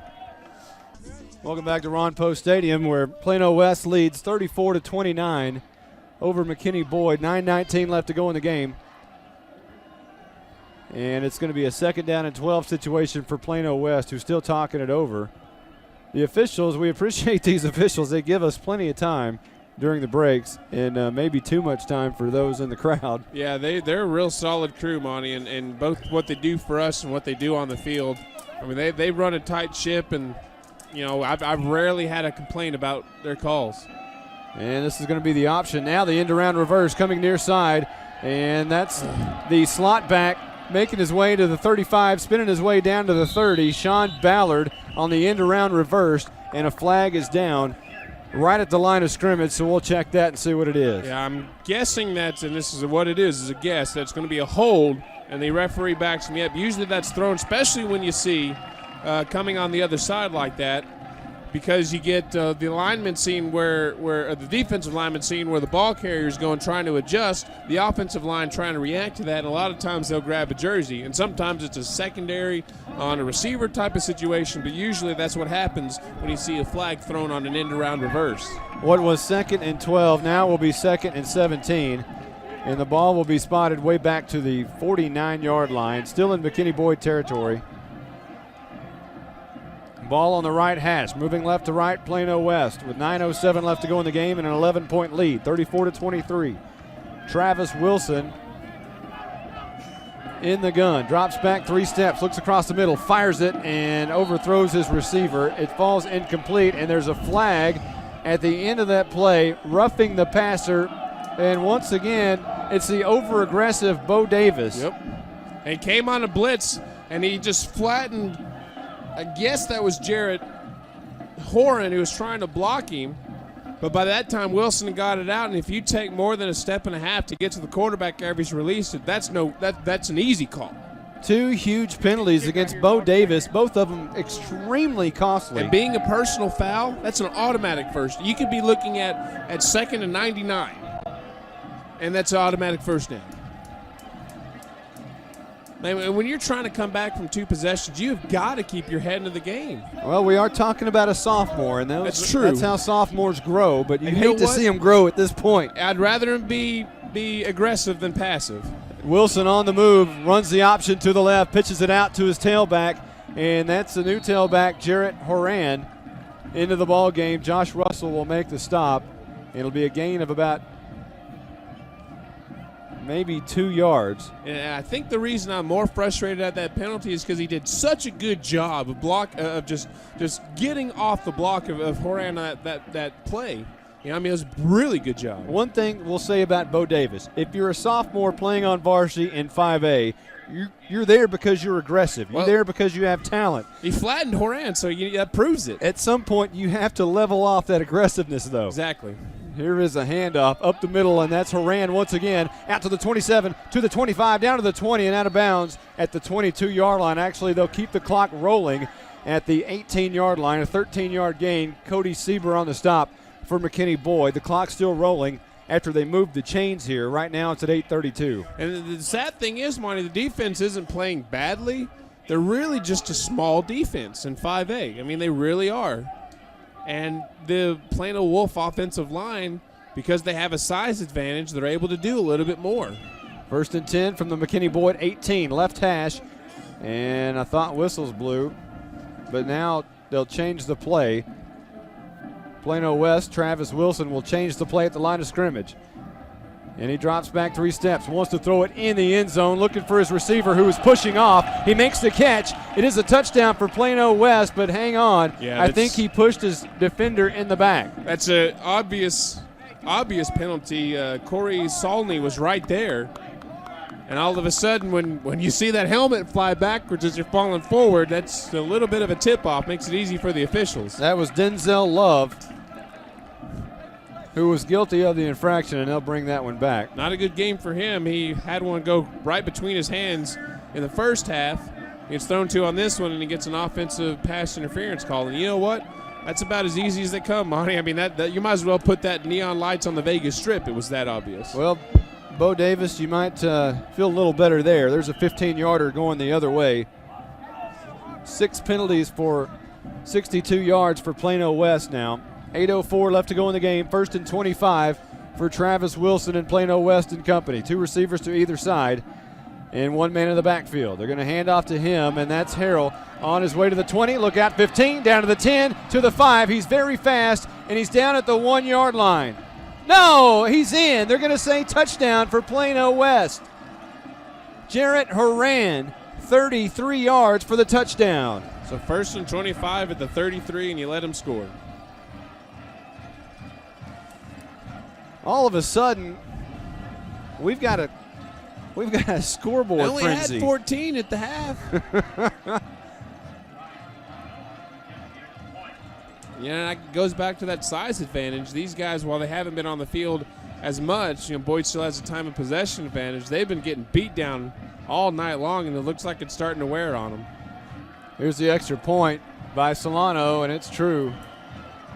41-23. Plano West in the lead over McKinney Boyd. 7:54 left to go in the game. Back in a moment on 97.5 KLAK. Welcome back to Ron Post Stadium. 41-23. Plano West in the lead over McKinney Boyd. It was an 8-play, 69-yard drive for 2 minutes. It took 2 minutes and 58 seconds off the clock. And the carry was Jarrett Horan, 33 yards for Plano West on the Mike's Economy Transmission Scoring Drive recap. Here's the JBS Express kickoff in the air. It's a high kick, going to be taken by Pittman right at the goal line. Makes his way up to the 5, right hash to the 20. Look out, and he bangs his way across the 30, jumps over a defender to the 32-yard line, and McKinney Boyd will try to once again chip away at another lead, 41-23, as they set up shop at their own 33-yard line. Interesting to see here, there was an offsides call on the Wolves kickoff team. Pardon me. And so, do you like the ball where it is at the 33, or do you make him kick it 5 yards back? And, yeah, I mean, it's a very interesting scenario here. Well, they're just going to mark it off completely. Okay. All right, take that. I like it. They're going to mark the ball right now at the 37-yard line. So McKinney Boyd will take over at their own 37. 7:47 left to go in the game. Down 41-23. Moving right to left towards the south end zone. 3 receivers to the right, 1 to the left. Low snap. Alves digs it out. Pumps left. Now he wants to roll out to the right side, or left side rather. He throws on the run, and it's underthrown and incomplete. Looking for Grant Gibson. That was a complete duck thrown by Darren Alves. Slipped out of his hand as he was on the run, rolling to the left side, throwing on the run with his left hand, and it falls incomplete. Yeah, he almost wanted just to tuck it up because he had some running room.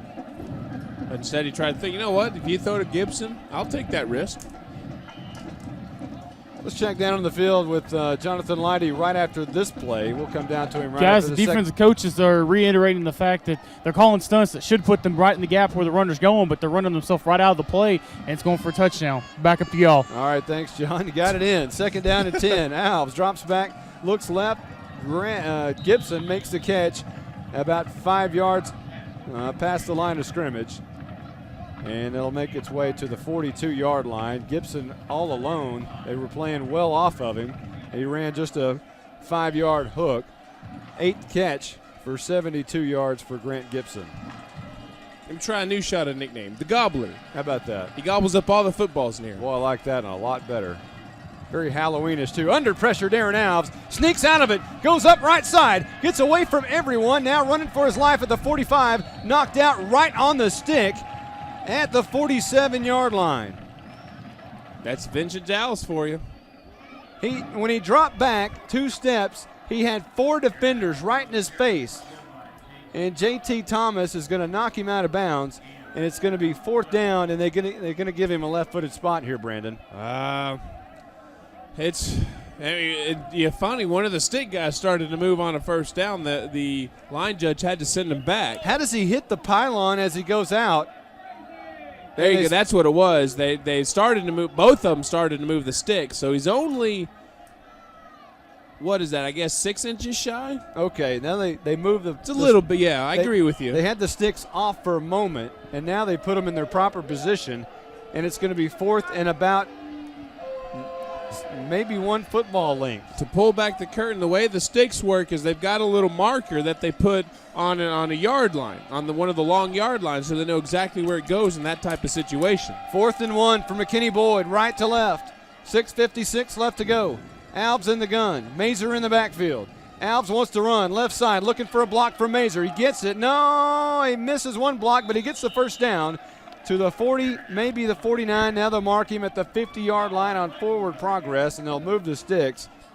Mazer actually did get his block, but 2 men came right from behind him and popped Alves, but Alves had enough for the first down. Yeah, you're down 18, Monty, and at this point, you like the first down, but time's a factor. Alves has 133 yards rushing on 24 carries tonight, and that was a big 4th down conversion there. 1st and 10, right to left, McKinney Boyd. 3 receivers right side, including Cameron Mazer. And Alves wants to throw it way down, deep left side for Grant Gibson, pushing, and it's going to fall incomplete. A lot of pushing on the play. You can hear the home crowd of McKinney Boyd not happy with that non-call as it falls incomplete. And we're right next to the Plano West guys here in the broadcast area, and you can kind of hear through the glass they thought it should have been a flag. I'm not going to say my opinion, but I'm letting you know what their opinion was. Instead, it'll be 2nd down and 10 with 6:25 left to go in the game. Darren Alves and company. Do it again. That's my suggestion. Grant Gibson split out wide to the left. Chase Ennis wide right. Alves looks that way to the right side. Ennis makes the catch, looking to come all the way across the field again, and this time he's only going to get 3 yards to the 46-yard line. Officials come in, scramble to the end. Fumble. Because there's a fumble at the end of the play. Ennis apparently dropped it on the turf, and Plano West picks it up, and I believe it's going to be Jim Jeffcoat's son, Jackson Jeffcoat. His 2nd fumble, well, he actually stripped it the first time. He actually recovers it this time. Well, Kevin McPherson tells us it's his 2nd fumble recovery, so 1 forced fumble, 1 2 forced fumble and 2 recoveries, 100 tackles. Wow, what a game for Jackson Jeffcoat. And according to Jared, he stripped it too. So he stripped it and recovered it on that one. Unbelievable. Wow. 1st and 10 for Plano West. And this is going to be a hand to Haran, who's not going to do much there. He's going to be moved backwards on the play. It'll be 2nd down and 10. They'll give him forward progress. And by the way, the Jeffcoat kid is just a junior. He is a monster out there. I said Manster before I realized that it was Jim Jeffcoat. And Manster, obviously Randy White. Those 2 guys played together for many years. At least you didn't call him too tall. And I may backtrack on my statements that Jim played for Barry. I'm not quite sure on that one. That's where I'm hazy. I know he played in 93 for Jimmy, but I'm not sure he made the transfer over in 94 to Barry. I have to check on that. 2nd down and 9. And this will be a handoff to Haran once again, and he'll shake defenders inside the 40 to the 36-yard line, 37-yard line, a 19-yard carry for Jarrett Haran. Monty, at this phase of the game, the way that it's shaping up, I vote that we move the play clock to 1:25 and have the Wolves take a knee. No? No. Well, they're just running right now at will, and you hope to get some sort of tackle or fumble recovery, but my gosh, this offensive line for the Wolves, I mean, they're getting penetration, or not penetration, they're getting movement and allowing the runners to just have lanes. New receivers into the game for Plano West, and this is going to be a handoff. Oh, a nice hit up the middle, and is that Bo Davis? That is Bo Davis making the stop. You see why he is on varsity as a sophomore. A huge hit there on the running back, Jarrett Haran. And it'll bring up 2nd down and 8. That's where you can use your aggressiveness. You know, if the guy's got the ball, use your aggressiveness, you know. Mentioned new receivers into the game. Jake Walsh for Plano West. He split out wide to the right. At this point, they're most likely going to be used just for blocking.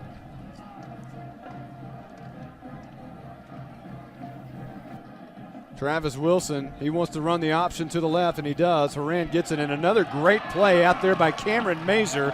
He has the pitch man and brings him down way behind the line of scrimmage.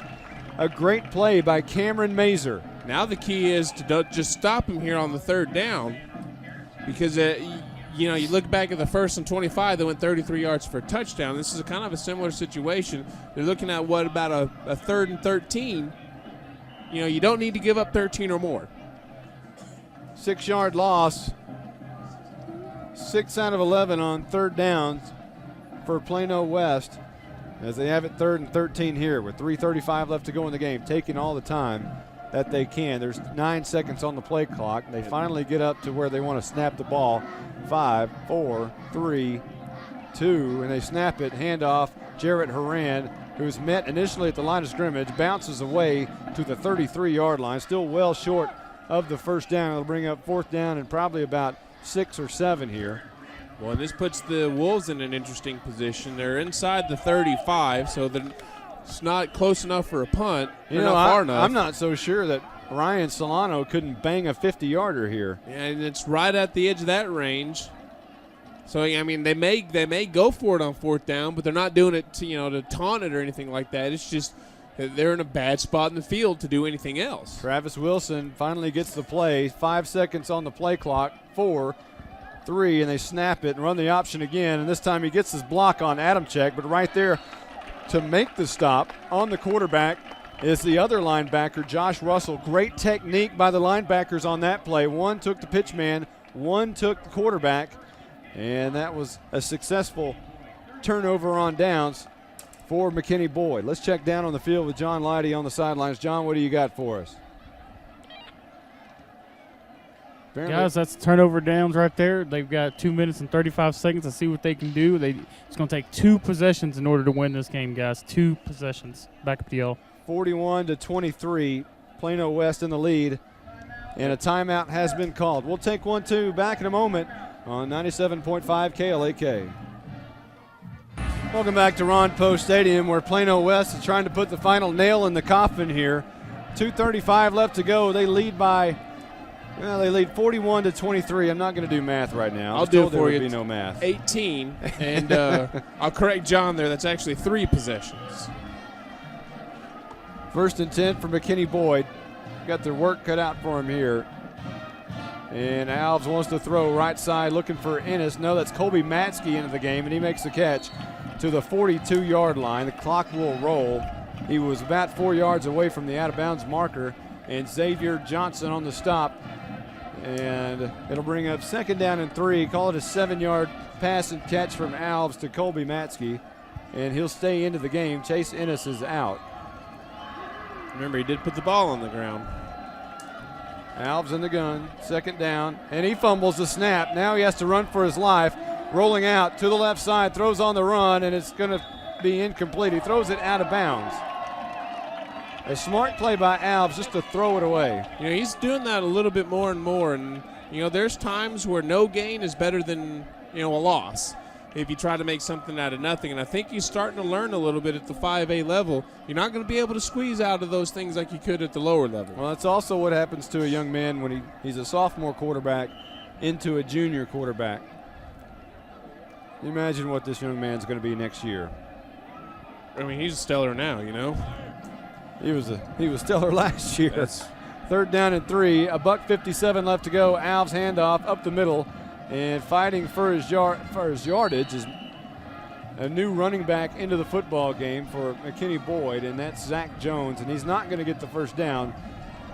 He is going to get 2 to bring up 4th and 1, and clock's still rolling as we're under 1:40 here. By the way, yesterday's game was just about ending at this time, and it started 30 minutes earlier, so it kind of put a little difference on the styles of the two games. You know, Plano West, they get the award tonight for the most signs. Yeah, I've never seen so many at Ron Poe on the visitor side before. They've covered the entire bleachers with signs over there. Handoff, Zach Jones on 4th down, not going to get it. And that's going to be a turnover on downs. A great play by the linebacker, Shannon Adams. And the ball will turn over to Plano West, and that will be the final nail in the coffin, I'm afraid, as I don't think there's any way possible McKinney Boyd will be able to come back here with a $1:11 and down 18, as Brandon says. The NFL record, 3 touchdowns in 77 seconds. So we're just outside of that now. I'm sure the high school record's a lot smaller than that. Well, you know, there was a team across town from Plano about 14 years ago more than that now. That scored a lot of points. No, I guess, yeah, you're right. Again, you're right about Jeff Cope playing for Switzer. I'll trumpet you on that one if you won't. First down and 10. Handoff. This is Haran. Spins out of a tackle, and he'll make his way to the 40-yard line. A 2-yard gain on first down. Second down and 8 for Plano West. You know, one thing they've been really good at, Monty, is turning the time off the clock. They have a good knack for taking that play clock under 5 and then running their play.